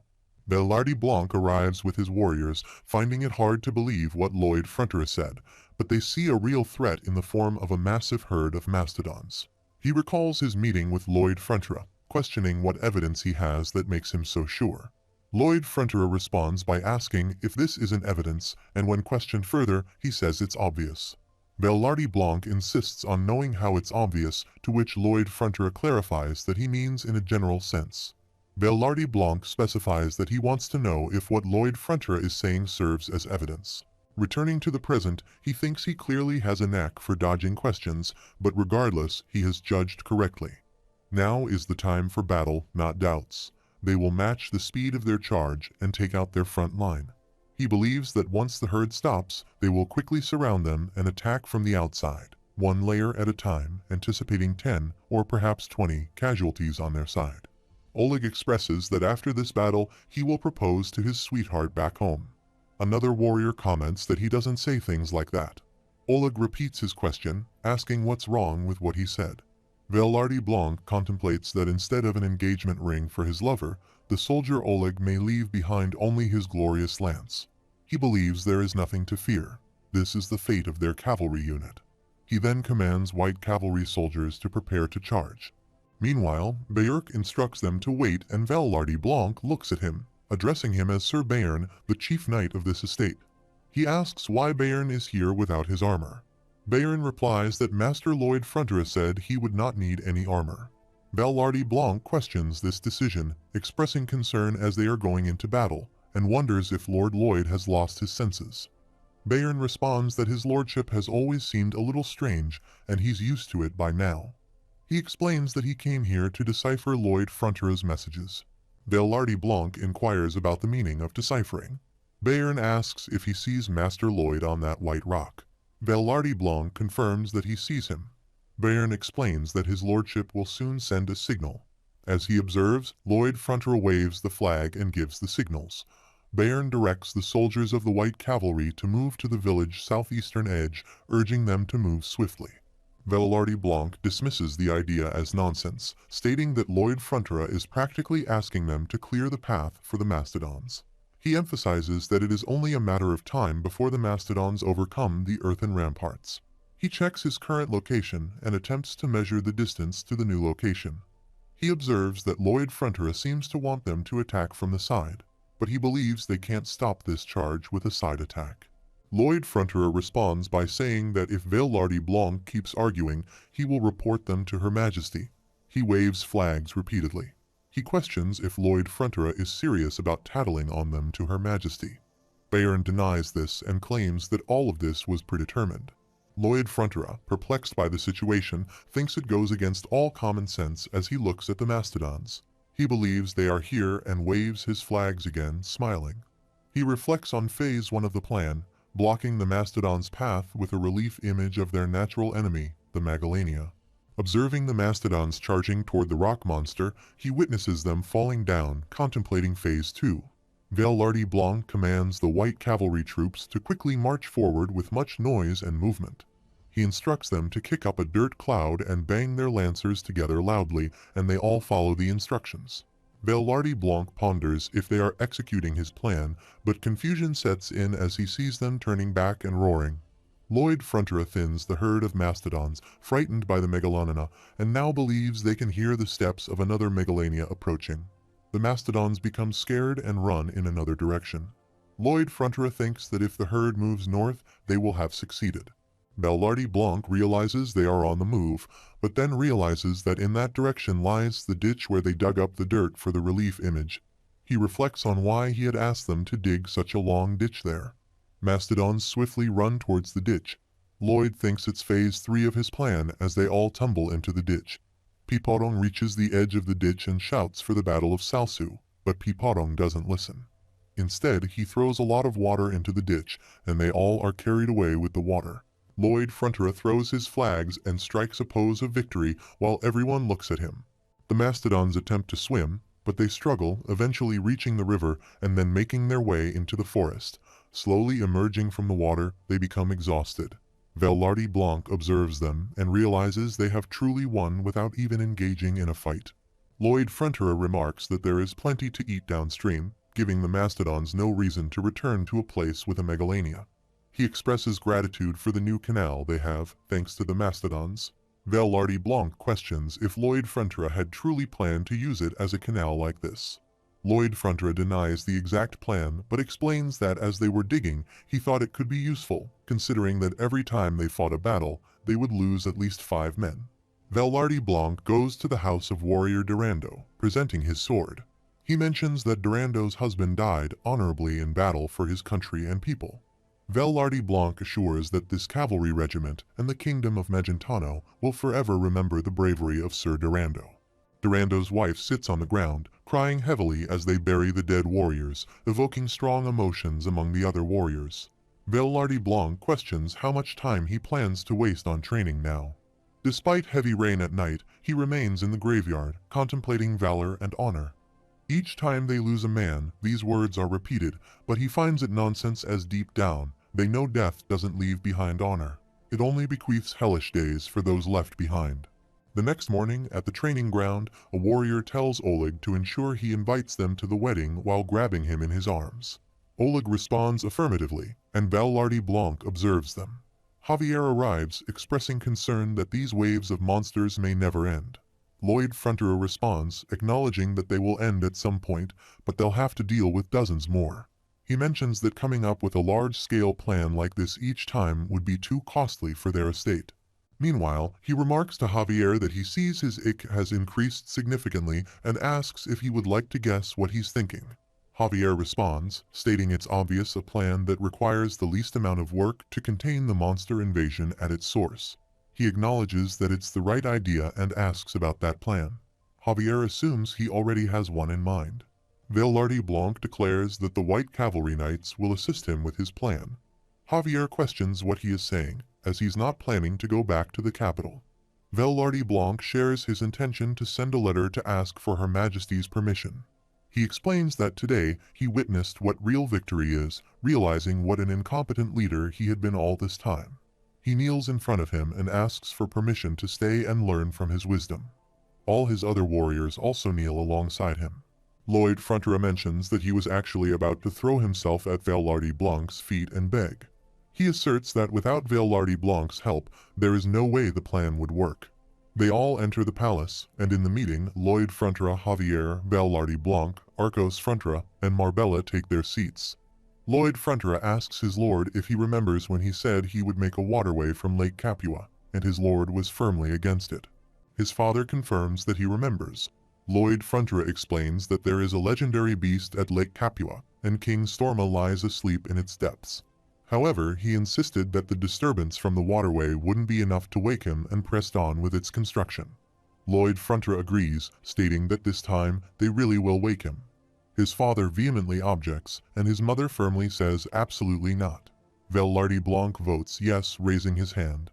Javier affirms that he agrees, and Arcos Frontera questions whether Javier, as his knight and guard, should not object to this. Javier replies, asking for forgiveness from his lord, but asserting that they will not win this argument anyway. His mother remarks on how smart he has become. Lloyd Frontera raises his hand and declares that, as per this democratic process, construction begins now. His father questions what's democratic, who told him, and advises him to hold on. Lloyd Frontera, Javier, Veillarde Blanc, and their knights and warriors move forward under the supervision of Lloyd Frontera. Javier asks if Lloyd Frontera intends to awaken King Storma and somehow control him. Lloyd Frontera responds, stating he's not a wizard, and questions if that even sounds possible. He adds that he looked into legends, stories, or any mentions of King Storma or his habits. He mentions that one reference describes King Storma as a giant beast as big as a mountain, but surprisingly, there is no mention of him ever attacking humans. More importantly, he built the lake by creating the dam himself, and it is said that if his habitat is damaged, he will let out a shriek before starting repairs. He explains that this is why he is going to destroy a part of the lake continuously throughout the day and night, fixing it each time only to destroy it again, laughing at the idea. He states that this will scare the monsters coming over the eastern mountains, and he calls his Operation Guard Dog. Javier thinks that Lloyd Frontera is saying he will torment a beast that's sleeping happily, and even Satan wouldn't do this. Javier questions the possibility of Lloyd Frontera's research being wrong and what would happen if King Storma attacked them. Lloyd Frontera responds, stating that Javier is asking the obvious, and as a knight, he needs to defeat King Storma, pointing towards him. Javier notes that King Storma will shriek day and night, considering this as an Operation Guard Dog. He thinks he's being treated like a dog. As they all approach the lake, Lloyd Frontera utilizes his survey simulation mode skill to observe everything. He thinks about where to breach without causing a flood and waking King Storma, making various gestures to understand the location and other details. Javier reassures others that although Lloyd Frontera may look a tad strange, he is of sound mind, or at least a bit eccentric, so there's no need to worry. Veillarde Blanc remarks on the maniacal appearance accompanying Lloyd Frontera's extraordinary intelligence, finding it truly remarkable. The legendary beast, King Storma, sees them and thinks that humans have come again. Bubbles appear at the outer layer of the water, and he contemplates forgiving them last time. However, if they dare disturb his slumber again, he will kill them all. Lloyd Frontera hears someone's voice and looks towards the source, where Baron is laughing. Baron exclaims to the little rascals, "Get down, stop it," and repeats stop, while laughing and expressing that they are killing him with their cuteness. Upon noticing Lloyd Frontera, Baron gets up and addresses him as his lord, mentioning he has been meaning to ask him about something. Lloyd Frontera acknowledges that Baron could tell, and Baron explains that these little ones are the mastodons who were separated from their mothers during the water attack. They seem healthy, so Baron wants to ask for Lloyd Frontera's permission to raise them. Lloyd Frontera responds, expressing concern that as far as he knows, the bigger they get, the more ferocious they'll become, which could be dangerous. Baron questions how Lloyd Frontera knows that, but he refuses and insists that it won't be dangerous because they are adorable. Lloyd Frontera explains that raising animals isn't easy and it will be extremely challenging.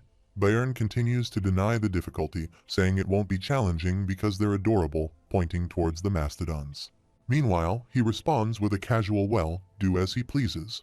Baron lies down again and plays with the mastodons, becoming quite happy.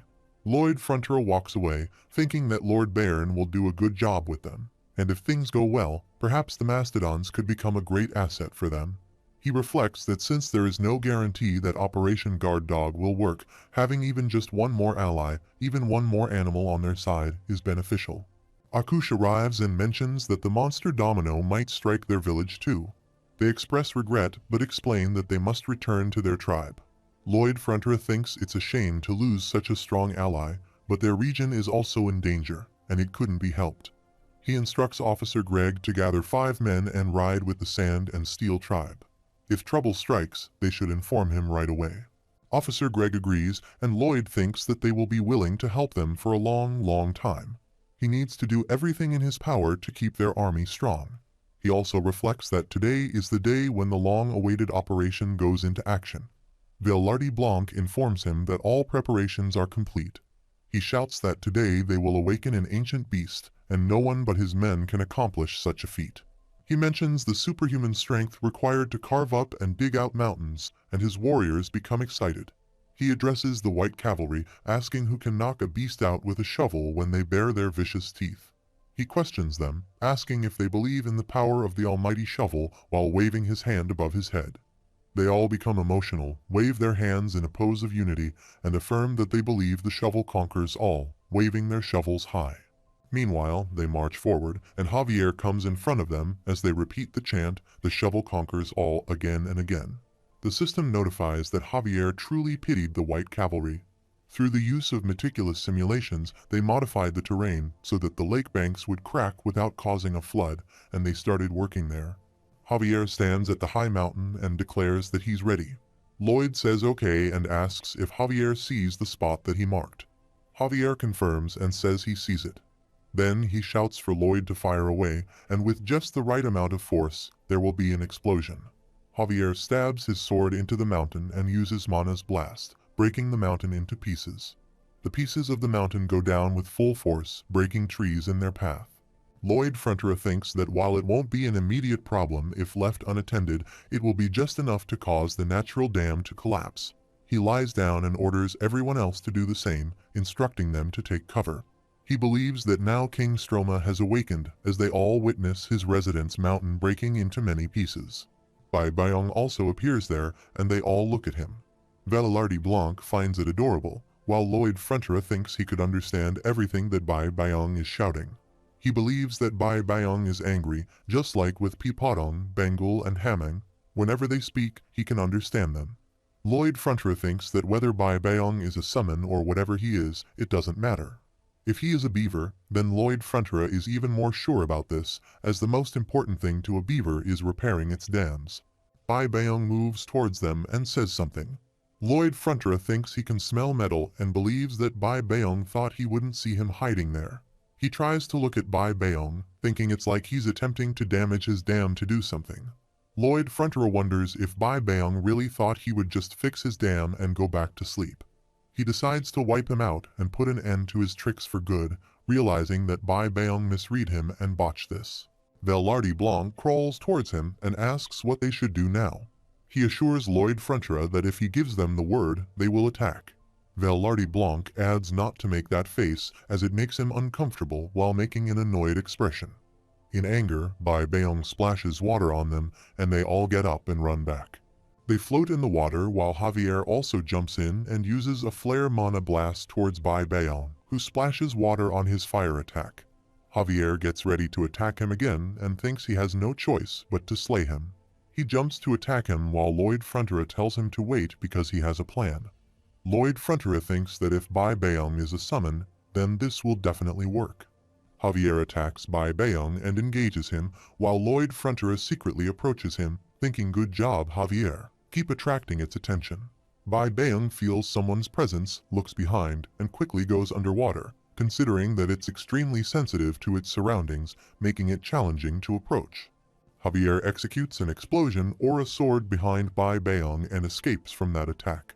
Javier moves to the back of the lake, thinking that a half-assed attack won't be enough to attract its attention. However, he believes that he'll be able to inflict great damage if he attacks with his full force, contemplating what he should do. Javier shouts Bai Bayong's name, and Bai Bayong responds, asking if he's not his mother, clarifying that he's a male. Javier thinks what a relief that worked. Meanwhile, Bai Bayong wonders aloud which part of him resembles a baby octopus and questions why he is suddenly behaving in this manner, emphasizing that he is not that ugly. Lloyd Frontera perches on his head. Bai Beong, addressing Lloyd, questions when he starts sitting on him. Believing he can't be reached due to his short arms, Bai Beong throws Lloyd away, remarking for him to have a tea, thinking it went in, please, and Bai Benog swallows something towards him, thinking it went in. Bai Beong swallows it, expressing satisfaction, saying that's nice.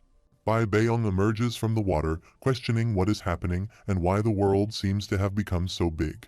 He transforms into his real state, but Lloyd Frontera seizes him, proudly claiming that he has caught him. Bai Beong pleads for a moment to be heard, questioning why he is going on a rampage, and then makes a run for it. Urging his soldiers to apprehend Bai Beong, Lloyd Frontera commands get that fellow, as all his soldiers attempt to capture him. Bai Beong exclaims guys, he's counting on him. Pipondong arrives and attempts to intervene, but he is punched, and the assailant remarks on using its fist, questioning if it is a bully in the summoning world. The aggressor notes the fierce temperament and engages in repeated attacks. Humming also shows up, exclaiming frustration at the lack of a fatal hit in their fight.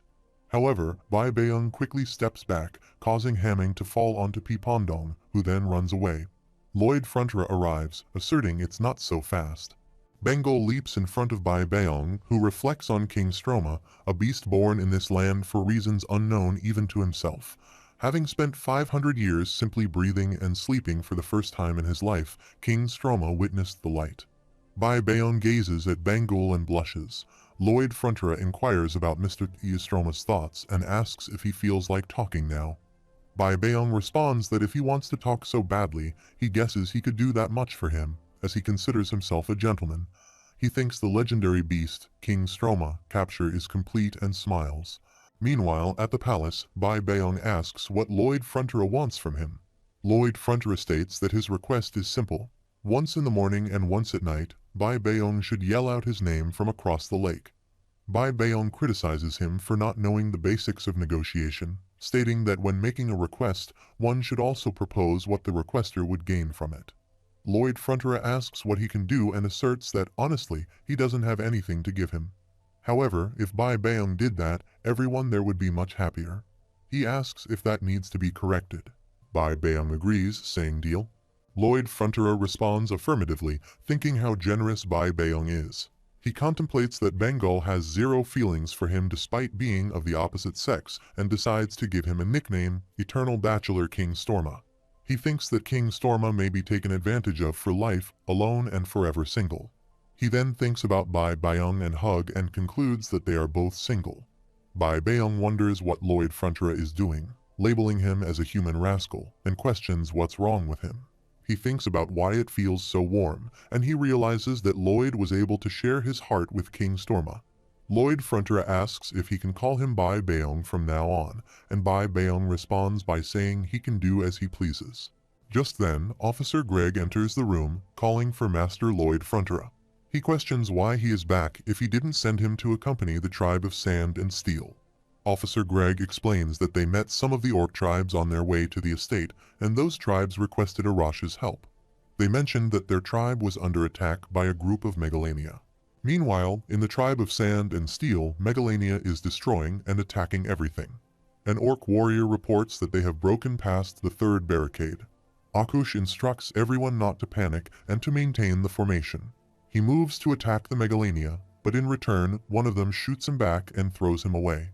Two orc warriors approach him, asking if he is okay. Akush urges them to keep fighting, emphasizing that orcs never retreat. Meanwhile, Lloyd Frontera instructs the person to tell Sir Blanc to assemble all the white cavalry knights at the village entrance. The person expresses concern that it might be too late for them to go now. Lloyd Frontera reassures him, stating that he will take care of that and urges him to go now.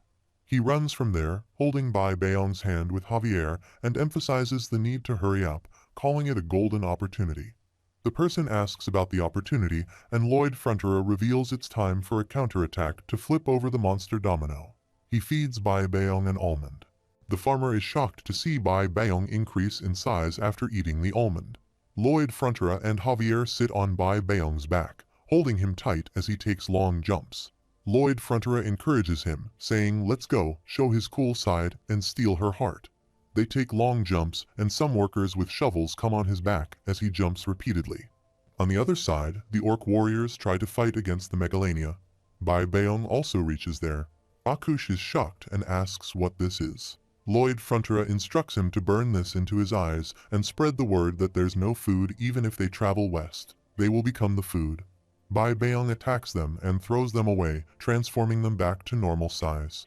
Bangul arrives there and expresses happiness for him. Bai Beong blushes upon seeing her.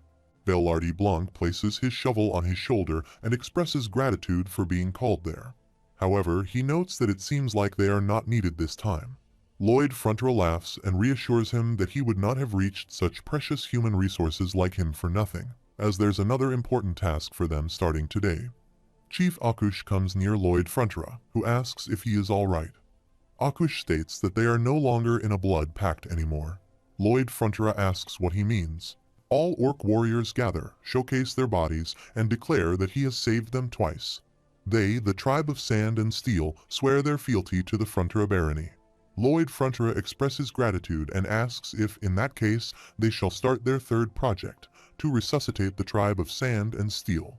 Lloyd Frontera explains that a while ago Asfahan, a kingdom bordering the east side of the wilderness, burned down the Reed Field region for a certain strategic purpose.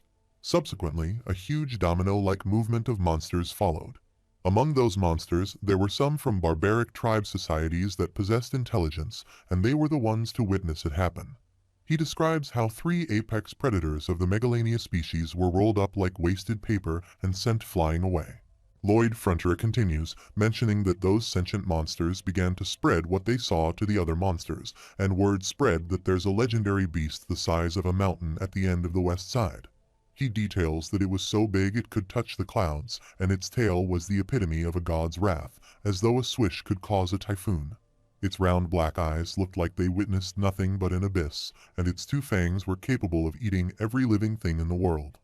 The eyes of the demon that was controlling the beast looked like hell itself. Meanwhile, at Asfahan Palace, a soldier kneels down in front of King Samar Khan and requests him to hear him out. He explains that as per their initial plans, the tribe of Sand and Steel, whose forces have been expanding at a frightening pace, abandoned their settlement and migrated over to Magentano's forest. Samar Khan acknowledges the success of their plans and inquires about Magentano's response. The soldier reports that, strangely enough, the tribe of Sand and Steel was able to arrive in Magentano safely and without any issues. Samar Khan expresses disappointment, stating that he wanted to see the flustered faces of those sly Magentano. He tells the soldier that it's alright, he hears him, and he may stand down now. The soldier seeks forgiveness and adds that one more problem has occurred. He explains that the groups of monsters that they have driven out have returned and are currently attacking their border ramparts. Samar Khan reacts in shock, asking what he just said. He reports that they are using all the firepower they have to repel them. However, they seem to have been driven mad due to fear and are showing no signs of slowing down. Samar Khan orders all the soldiers in the vicinity to gather, attack them with fire, and install an even greater fear in them. He acknowledges and says he will get it done. Samar Khan contemplates that having a monster domino strategy backfires on them and wonders if this is Magentano's scheme. He dismisses the possibility, thinking it should be impossible to repel such a large-scale monster movement unless there's a true devil living in the West. Meanwhile, Lloyd Frontera moves some papers and says, "Alright, please sign here."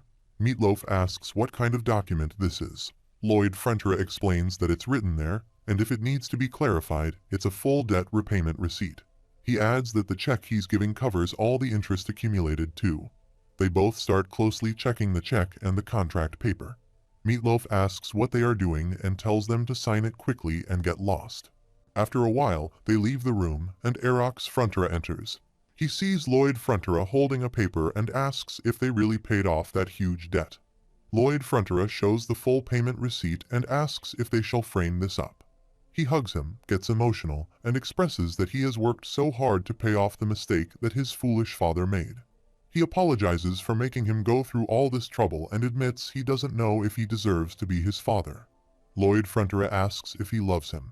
Erox Frontera wonders if he even needs to ask that and affirms that of course he does love him. Lloyd Frontera then questions if that wouldn't be enough to make him his father. The system window notifies him that he has obtained a new title, number 1 at escaping a mountain of debt. It further mentions that the title region is the entire Cremona region. The active period of the title is forever, and CP from Title II. The notification also states that the title powers he has gained include the highest level of financial credibility, allowing him to receive investment capital at the lowest interest rates with the most favorable terms. After a while, Lloyd Frontera is walking on the town street and Javier comes to him, informing him that the tribe of Sand and Steel has now relocated and settled in the eastern mountain ranges. Lloyd Frontera acknowledges this and says, "All right, great job." Javier adds that the White Cavalry is assisting in wrapping up the relocation, and Akush is happy that there is tons of food that will help in building muscles. Lloyd Frontera walks away and says, all right, he'll take a break too. He reflects that he has managed to move and settle the tribe of Sand and Steel into the eastern mountain ranges. Even if the domino effect comes back for them, they will be able to buy time, and their estate will be safe once he calls for Bai Beong to go on the counter-offensive. He further reflects that since the debt has been fully repaid, he no longer has anything to worry about. He finds it strange that he thought he'd be all excited and jumping all over the place when the debt is repaid, wondering why he is so calm. After a while, he lies down on his bed and recalls a memory of when his father hugged him and cried. He reminisces about his real father, who expressed that Soo Ho is smart and kind, but due to being uneducated and ignorant, he causes him to suffer. His father apologizes, and he becomes emotional, realizing he managed to take care of all the problems here. Overcome with emotion, he apologizes for not being able to help his father in any way. He presses his head against the pillow and continues crying. Javier stands outside his room and hears the sound. He moves from there and thinks he hopes he can cry to his heart's content today because he more than deserves that. The scene shifts to a few days later with people cheering for Master Lloyd Frontera and exclaiming that he is passing through. A person requests him to look over here, and Lloyd Frontera, walking with his shovel held by Javier, expresses annoyance, telling them to stop and go work instead. Despite his protest, people waved their hands and cheered, saying he looked over here, hooray. Lloyd Frontera, frustrated, shouts that he said to stop it, and the people remark that Master Lloyd is getting angry. Javier suggests it's okay to act a little arrogant, but Lloyd Frontera questions why he would do that. Javier points out that all these townspeople wouldn't have been able to smile like that if it were not for him. Lloyd Frontera dismisses it, stating he is only doing all this to earn a living and no one would give him money if he acted arrogant. People persist, asking him to scold them, glare at them one more time, and get angry once more. Baron arrives in a hurry and informs them of a huge trouble. Lloyd Frontera, showing interest, asks what's wrong. Baron explains that a large number of people are coming from the south. When Lloyd Frontera asks who they are, Baron clarifies that he does not know for sure, but according to their security troopers, they seem to be refugees. Nicholas arrives with a group of people and inquires if Lloyd Frontera is perhaps the lord of this estate. Lloyd Frontera clarifies that he is his son and asks who Nicholas is. Nicholas explains that they are townspeople of the Sortino barony, located south of this place, and he is Nicholas, the village chief of the Sorti village within that barony. He further shares that his father was the village chief until recently, and while his father tried to protect the barony with the lord till the end, he passed away. Nicholas describes that it all happened quickly. Lloyd Frontera pauses and asks for clarification on what happened, questioning if it was related to monsters. Nicholas confirms, mentioning 2-meter-tall beetles or monsters that looked similar, and several hundred of them swarmed like bees. Javier interjects, noting that it's the monster Domino, realizing the affected area is much larger than they originally thought. Lloyd Frontera reflects on the news he heard about the estates near the wilderness being affected, realizing that the Frontera barony and the Lacona Viscounty were likely the only places not significantly impacted. He considers that normal estates lacking a substantial summon, a white chivalry, or a sword master would struggle to accommodate refugees. Contemplating their options, he reasons that the sea lies to the north, a different country to the south, and Cremo in the west is too distant. The central area becomes their last resort. He wonders about the number of refugees, whether 1,000 or 10,000. All the townspeople kneel down, and Nicholas requests Lloyd Frontera to show kindness to them, even if it's just providing a piece of bread for their children. Javier remarks that he believes the refugees will likely gravitate towards their estate, but he emphasizes the impracticality of accommodating them all due to space constraints. Lloyd Frontera responds positively, expressing enthusiasm about the situation. He inquires about Javier's thoughts. Lloyd Frontera questions the rationality behind Javier's considerations in such circumstances and urges him to contemplate the matter more deeply. He prompts Javier to consider the potential increase in tax revenue if these refugees become part of their estate, which leads Javier to question if Lloyd sees these distressed individuals merely as a source of income. Lloyd Frontera instructs Sir Baron to assign a portion of their engineers to cooking duties and prepare food for the refugees, to which Sir Baron agrees. The townspeople express gratitude. Lloyd Frontera indicates his intention to depart and mentions he needs to report the situation to the Baron. Baron advises Javier not to become too angry. He asserts that what Javier has just said is excessive. In Baron's opinion, while Master Lloyd might possess the ability to read others like a book, he genuinely does not comprehend what he wants. Baron believes it would be prudent to observe what Master Lloyd will do for a while longer before getting upset, if necessary. Meanwhile, Lloyd Frontera sits with the Baron Frontera and predicts the arrival of more refugees. He inquires about the appropriate course of action and expresses doubt regarding their financial capacity to care for all of them. Lloyd Frontera questions whether he wants to take them in. He acknowledges the imperative to assist those in need, but points out that, with their current food stock, they won't last for more than a few days. Lloyd Frontera questions what he is talking about and asserts that they should have enough resources to feed them all for the time being. After a while, there were tons of wingless locusts. Lloyd Frontera stands in front of them with his parents and states that they have preserved all these to use as compost in the future. They also have tons of them in nearby storage. Baron Frontera is shocked to see this and comments that feeding locusts to people is a bit unusual. Baron Frontera sits down, picks up a locust and starts eating. He is surprised to witness this. She mentions that they taste somewhat like prawns, asserting that they shouldn't pose a problem since orc warriors consume them without issues.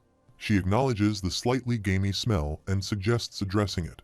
She asks Lloyd Frontera if he can leave it to her to instruct the cooks. He replies, of course, that's precisely why he brought her here. Meanwhile, the orc warriors establish camps for refugees. Lloyd Frontera and Vaillardi Blanc arrive at the site, with Vaillardi Blanc reporting the completion of the initial round of temporary tents. Lloyd Frontera urges a prompt supply of ingredients, emphasizing the need for a substantial quantity. Michael signals with a white flag, informing that approximately 100 refugees are approaching from the north. Expressing surprise at the speed of their arrival, Lloyd Frontera urges quick action to avoid potential freezing. P. Podong responds by striking the floor. Baron issues instructions for the heating system production team to proceed and calls on the cementing team to assist Dame Bangul in 3 shifts. Bangul employs her powers and Baron organizes 2 teams in the south and 3 teams in the north, alerting them to the imminent arrival of refugees. Simultaneously, in the kitchen, Baron Frontera stands holding a book before a group of servants, announcing their intention to transform the locusts into highly nutritious dishes. A lady raises a concern about the strong, gamey smell and seeks guidance on managing it. Baron reveals that the ancient and legendary recipe book in her possession was written by a dragon chef, detailing the secret she discovered when becoming the Dragon King chef. She discloses that Lloyd acquired the book after defeating the Dark Sorcerer, leaving the servants in awe of the legendary nature of the recipe book. A lady expresses excitement, mentioning the book's reputation for helping its readers create delicious meals with simple ingredients. Another lady adds that it also contains entertaining jokes, enhancing the reader's immersion during perusal. Meanwhile, Lloyd Frontera sits atop the mountain, observing the camp and the collaborative efforts of people assisting each other. Contemplating the limited space, he ponders the possibility of expanding the living quarters towards the northern mountain. However, he doubts that such an expansion would be sufficient. While acknowledging their current ability to survive, he grapples with the uncertainty of long-term solutions. Amidst his thoughts, the cry of a child reaches him. In the camp, Rudy embraces his mother, shedding tears as he expresses a longing to return home. His mother, however, informs him that they no longer have a home and emphasizes gratitude for the kind people who have taken them in.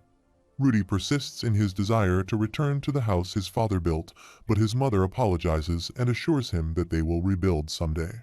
Lloyd Frontera reminisces about his real-world house, reflecting on the joyous moment when they initially unpacked their belongings after moving in. Both his father and mother wore smiles of happiness during that time. Lloyd acknowledges the constant mention of their house in their conversations and laments that he can no longer witness those smiles. Despite it being a modest and shabby house on the outskirts, it held a special place for him, brimming with the happiest moments of his life. Determined, he reassures those around him not to worry, assuring them that he will have a house again soon because he is present. Just then, Javier comes up behind him. Lloyd looks at him and mentions that they are on the brink of undertaking their most extensive construction project to date. Javier inquires if there is a way to accommodate everyone, to which Lloyd responds affirmatively, stating that there will be more than enough space for that. Placing his shovel on his shoulder, he declares their intention to construct apartments. He reflects that apartments are a common type of building seen in South Korea, and considering their estate's current circumstances, this type of building would be the most effective solution. He recognizes the potential to gain significantly more living spaces with a small amount of land, and managing administration would be simplified as everything would be in one area. He acknowledges that the cost and effort required for construction are reduced through standardization, and having units in all directions optimizes insulation. Utilizing his simulation skills, he contemplates that the final and greatest advantage lies in providing refugees with an environment where they can support themselves. This, in turn, would result in a concentration of population, increased purchasing power, the formation of a business district, and an upsurge in tax revenue. Considering this endeavor as his last job, he envisions stopping work and relishing life to the fullest thereafter. He perceives this as fulfilling humanity's long-cherished desire, transforming into a rich, unemployed individual. Contemplating the management of the estate, he dismisses the idea, deciding to provide Sir Baron with a substantial amount of money to handle it. He is confident that if Sir Baron retires, he will successfully groom a proper successor. Feeling dizzy, Sir Baron is supported by two workers as he experiences sudden chills and cold sweats. Michael advises him to rest, acknowledging that he has worked too hard. After a while, Lloyd Frontera gathers a meeting and declares that he will now brief everyone on Frontera Estate's honey apartment construction plan. He emphasizes the importance of paying attention to the documents he has distributed. Javier raises his hand and objects, expressing concern about the name of the building, perceiving it to be filled with ulterior motives. Lloyd advises Javier not to speak unnecessarily in the middle of the meeting and insists on maintaining order. Javier argues that his opinion on the project is justified and requests permission to speak. Lloyd instructs him to wait for permission and questions why he keeps interrupting the meeting. Observing Sir Baron's appearance, he inquires about his well-being. Sir Baron explains that he has been having the same dream for a few consecutive days, involving a slave-driving devil making him work until he dies of old age. Lloyd reassures him, stating that such a thing won't happen, and directs everyone to focus on the first document. He introduces Chalu, an old building design found in Fujian, a place in the east, highlighting its simple bedroom and living room configuration passed down through each generation. He explains that in the middle, there would be a plaza with shared facilities such as wells, canteens, and toilet facilities, and he is going to build them in a square shape. He asserts that building a square is much faster than creating a circle. While there are a few things he wanted to highlight in the documents, he admits to leaving out a significant advantage of this plan. He suggests that if they were to erect a steel gate to block the way of the plaza, this place would become an impregnable fortress instantly. Belardi Blanc applauds for his idea, and he invites questions. Javier raises his hand and poses a question regarding the financial aspect. He points out that it is already tough for them to provide enough materials for the tents and asks if he is suggesting to ignore the people due to financial constraints. Javier clarifies that's not what he meant. He insists on a straightforward yes or no, asking if Lloyd is telling him to ignore the people if he is not providing enough funds. Arcos Frontera expresses concern about the money problem. Lloyd Frontera acknowledges the sharpness of the question and is impressed. He reassures them that the production costs of the tent ondol and the continuous provision of food are not a cause for concern. They may assume that they already have enough funds for these aspects. He emphasizes that starting a new business always involves pulling in money if one is to get started. After a while, Lloyd Frontera and Javier are riding on horses. Lloyd Frontera asks if Javier is upset and teases him by claiming that he is upset. Even though he is a knight, the estate's knight is upset and won't even look him in the eyes. Javier does not utter a word. Lloyd Frontera looks at him and honestly admits that he is scared. He questions whether he can really pull off such a huge project if it will collapse, and if he can accommodate everyone. He acknowledges that he will be held responsible since he started it, and the one responsible can't waver or show any signs of weakness. He needs to fulfill those conditions if he wants to have everyone's complete trust. The only person in front of whom he does not have to act tough is Javier. Javier asks if that does not mean that he is nothing more than an emotional trash bin for him. Despite giving a cheap smile that bothers Javier, he contemplates the idea of punching him. After a while, at Lacona Viscounty, Lacona Mansion, Diego walks sadly in the corridor and notices Lloyd Frontera and Javier coming from the opposite side. Lloyd Frontera waves his hand and expresses that it's nice to see him. Diego screams upon noticing them, getting scared. He questions how they could go when they haven't met in so long and fears getting kicked out of school. Diego becomes even more scared and covers his face. Lloyd Frontera places his hand on Diego's shoulder and reassures him that there's no need to fear.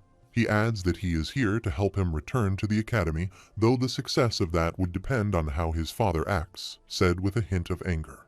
After a while, Lloyd Frontera sits with Viscount Lacona. He inquires about the potential increase in the price of water. Viscount Lacona is asked if he is using difficult-to-understand words, clarifying that he is essentially asking for more money for water. Lloyd Frontera, internally expressing disdain for the Viscount, perceives him as the scum of the earth. Not only did he profit handsomely from selling water, resulting in his son getting expelled from school, but now he also wants to raise the prices. He starts laughing, stands up from his sofa, moves toward the window, and asserts that the Viscount may not understand how things work due to his youthfulness. He points out that the contract clearly states a fixed price for water. Lloyd Frontera takes out a magnifying glass from his jacket and shows the contract paper. He points to the fine print, indicating that the water price mentioned above is subject to change depending on how the supplier feels. Viscount Lacona screams and accuses him of being a conman. He claims that someone is attacking him, and he's on the verge of dying. In response, Viscount Lacona grabs his collar. Lloyd Frontera calmly urges him to settle down, emphasizing their neighborly ties and the assurance that he wouldn't irrationally raise prices. He asserts that this exchange would be mutually beneficial. However, Lloyd Frontera becomes visibly angered.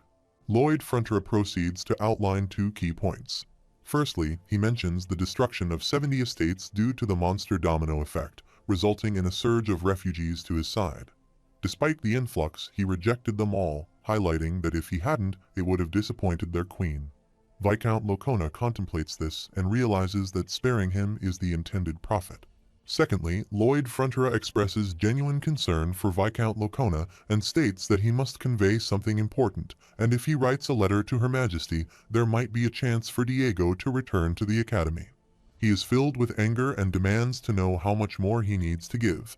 Lloyd Frontera, holding his head, questions why he is behaving in such a manner, emphasizing that he is not attempting to extort money like a gangster.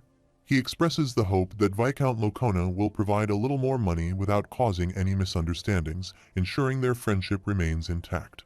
Viscount Lacona contemplates the request, thinking that he needs to specify the amount. Meanwhile, Javier stands nearby, listening to the conversation and forming the opinion that Lloyd Frontera possesses a rather unpleasant personality.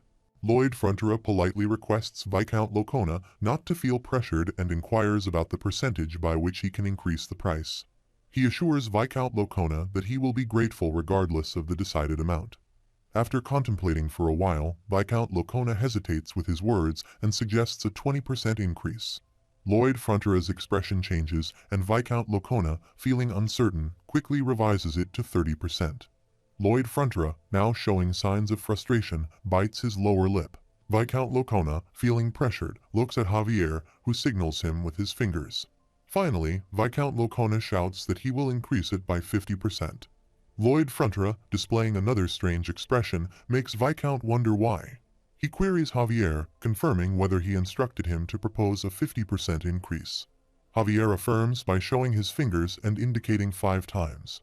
In response, he exclaims that a 5-fold increase is outrageous and labels it as daylight robbery. Lloyd questions why he perceives it as 5 times, asserting that a 4-fold increase is sufficient. Upon receiving confirmation, he proceeds to stamp the contract paper. After a while, Lloyd Frontera and Javier emerge from the mansion, walking on the road happily. Viscount Lacona sits in his room, closely examining the contract paper. On the other side, Lloyd Frontera asks Javier why he appears so gloomy. Javier responds, stating he feels like a blackmailer. Lloyd Frontera corrects him, asserting that's not how he should express it. He chuckles, emphasizing that he shouldn't feel as though he is on the verge of becoming a blackmailer. He has already become one. He inquires whether Javier assisted him or not, asserting that Javier is now an accomplice and undeniably a blackmailer. Javier gives him a strange expression, declaring that protecting him is the extent of his duties and he will never again assist him in fraud or serve as his construction tool. In response, Lloyd Frontera mentions that in that case, he won't sing him that lullaby anymore. Javier points out that it has been months since he became a sword master, and he can now control all his senses perfectly, rendering lullabies unnecessary. After a while, Javier lies down on his bed and attempts to sleep. He then takes his pillow and approaches Lloyd Frontera, asking him to sing that lullaby. Lloyd Frontera declines, stating it's too troublesome. Javier persists, requesting assistance. He queries whether Lloyd Frontera has heard of sleep hygiene, explaining that it involves establishing a specific routine for sleeping. Once a habit is formed, his body won't be able to sleep without following certain steps. Javier emphasizes his understanding and urges Lloyd Frontera to sing the lullaby. Relenting, Lloyd Frontera sings for him, after which Javier sits on a chair and falls asleep. He relaxes his hands, stating, "All right, if he shall begin today's tasks." He arranges some papers on the table, utilizes his power, and creates sketches for apartments. Reflecting on his luck in knowing how to build on dolls, he acknowledges a lack of knowledge on constructing apartments and contemplates his next steps. The message box inquires if he plans to try out all the simulations while building it. He affirms, stating that he intends to use another skill to assist, and his level for attempting until it works is at the maximum level, expressing confidence in his abilities. The scene transitions to the next morning. Lloyd Frontera walks alongside Vallardi Blanc and instructs him to send a message to Cremo, doctors, stonemasons, and carpenters, asking them to mobilize as many as possible. He directs the continuation of the supply of cement materials and the purchase of as much grain and meat as the estate in the West can afford.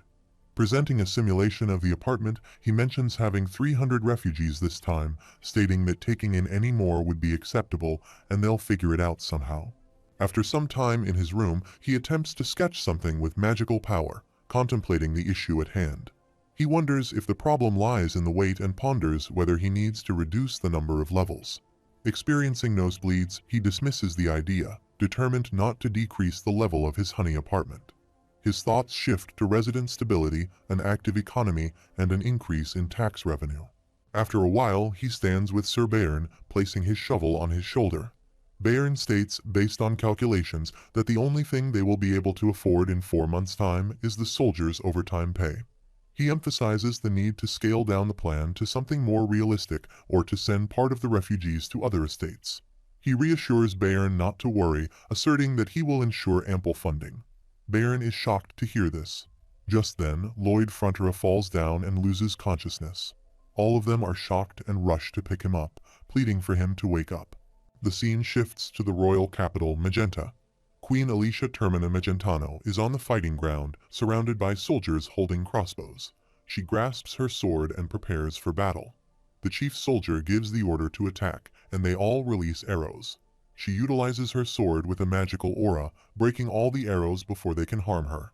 Everyone is shocked to witness this.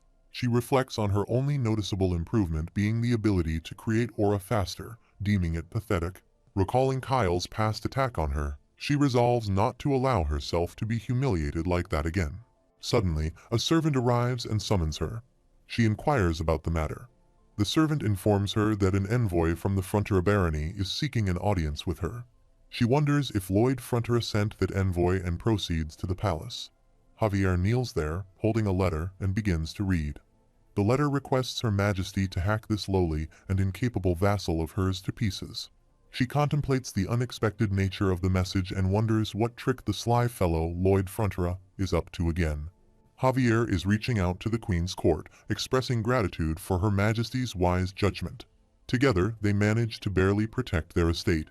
Unfortunately, in line with the message sent by the White Cavalry, the refugees from the 17 estates have lost their living spaces and are all heading towards the Frontera barony. Javier asserts that, in alignment with the mindset of their esteemed empress, who sympathizes with the commoners, he, as a loyal vassal, deems it right to take in and care for the pitiful commoners of their great kingdom. Taking it upon himself to act in accordance with his strong conviction, Javier reads a letter from Lloyd Frontera. Acknowledging an abundance of greats in his statement, he expresses his intention to support the commoners of their great empress. Meanwhile, she wonders if he is being sarcastic. Javier explains that Lloyd Frontera becomes emotional and reveals that, unfortunately, he does not have enough money. She thinks this revelation surprised him, finding it shameless, but she had already suspected he might do this. In fact, she had contemplated sending funds and supplies beforehand. Javier mentions that they'll need approximately 3 times more than what Her Majesty has in mind. She questions why 3 times, thinking he must be out of his mind. Javier reassures her that he is not crazy. She finds this infuriating and decides she will definitely use the aura flick on him the next time she sees him. He informs her of his plan to build unprecedented multi-story residential buildings in the Magenta Kingdom and shows her the blueprint. He explains that he does not intend to construct temporary buildings to accommodate and feed the people, as his plan involves them settling down and earning a living independently. He is confident that this aligns with what their great empress would desire. Lloyd Frontera, however, maintains that he does not have enough money. She commands him to stop reading any further, expressing an understanding of what he's trying to convey. She instructs him to relay to Lloyd Frontera that, despite being the empress, she cannot haphazardly allocate large sums of money. She emphasizes the need for input from financial experts and the approval of the obstinate Elder Council. She asserts that bothering Lloyd Frontera any further will not be beneficial. Javier places that letter on the ground, retrieves another from his pocket, and begins reading. He assures that there wouldn't be any issues with the planned buildings, emphasizing their dual function as a fortress in case the monster domino returns or their eastern enemies attack. He contends that these structures will play a significant role as an invincible shield safeguarding the peace of their kingdom. He envisions constructing a fortress city to defend their eastern borders against potential adversaries. He asserts that everyone who has endorsed this plan will undoubtedly find themselves in a much better position within the kingdom. She reflects on the idea, concluding that there don't seem to be any drawbacks to having a fortress city. Rough calculations suggest the possibility of forming a business district the size of Cremo. She acknowledges the need to strengthen the loyalty of all supporters, recognizing that it will undoubtedly enhance his power. The benefits, she believes, far outweigh the required monetary investment. Javier exclaims bingo just as she asks what he's doing. He responds that he doesn't know either, explaining that the letter instructed him to shout bingo in 5 seconds. She addresses Javier Esrahan, assuring him that the funds will be provided and asks for his patience. She pledges to persuade the remaining individuals. Javier, speaking to himself, expresses the hope that Corgidus will come to their estate, considering it would be truly great. She responds with an exasperated all right, telling him she understands and to stop it. After some time at the construction site, Officer Gregg asserts that he won't tolerate anyone slacking off just because Master Lloyd is currently resting. The soldier concurs and reflects on Officer Gregg's transformation. Initially perceived as a lazy soldier, Officer Gregg consistently participated in extremely dangerous missions and handled difficult and meticulous tasks. The soldier believes Officer Gregg took on additional responsibilities, exerted his best effort, and ultimately evolved into a true man.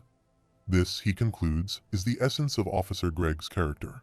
Officer Gregg declines a request, stating they have sufficient blankets, and suggests passing them on to the elderly or children. He exits the tent, notices Emily, calls her over, and questions why she isn't adhering to the designated break times, noting that he has been working since morning. She retorts, telling him to mind his own business, and asserts that she will take a break if she needs to. He responds by instructing her to hand it over. She firmly refuses, prompting him to run after her. Meanwhile, an orc warrior arrives with some flowers and experiences heartbreak upon seeing her happily engaged with another person. His friends mock him, stating that he loves a female human, considering orcs as morons but labeling him an even bigger moron. They assert that there's no way a female human would be interested in an orc's ugly face and disgusting muscles, deeming him uglier than average. In frustration, he throws the flowers on the ground and comments on Emily's slow pace before walking away. Emily observes him and recalls her last encounter with the orc warrior. On the other side, Lloyd Frontera opens his eyes and mentions that he had a dream, while the system notifies him, startling him. The system asks about the dream he experienced. Lloyd Frontera dismisses it as just a dream, one that feels ridiculous. Baron sits nearby and inquires if Master Lloyd is awake and if he is all right. Lloyd Frontera responds, stating that he thinks it's almost time. Baron questions why he is saying that, to which Lloyd Frontera clarifies that he means the day is approaching when they have to pay salaries. He expresses concern that his money will be gone and his balance will soon become zero. He coughs, prompting Baron to quickly get up and approach him. Baron suggests they could delay the payment a little, and he is confident that everyone will understand. Lloyd Frontera vehemently rejects the idea, stating that it mustn't happen. He emphasizes that they worked hard, looking forward to payday, and asserts that delaying it is not an option. He declares that he would rather die than do that and closes his eyes again. Baron is alarmed and calls out to Lloyd while running to fetch the doctor, urging them to get the doctor quickly. Javier arrives at the scene and observes Lloyd, informing others that Master Lloyd Frontera has fainted. Javier adds that he has returned with the money, urging Lloyd to wake up quickly as he takes out money from his bag. The system notifies Javier about a special skill, Financial Heal, and he promptly stands up from the bed, expressing excitement and suggesting they go dig some land. The system further notifies that funds have been obtained to develop Frontera Barony into a city from the kingdom. Baron reports that Honey Apartment Building 101 is 70% complete, encouraging everyone to hang in there, and they all agree. Lloyd Frontera employs his skill to assess the building's resilience against natural disasters like landslides and typhoons, finding it still intact. He decides it's time for the final test and uses his full force to check against a meteor from outer space. The system interrupts, asking about the nature of this test.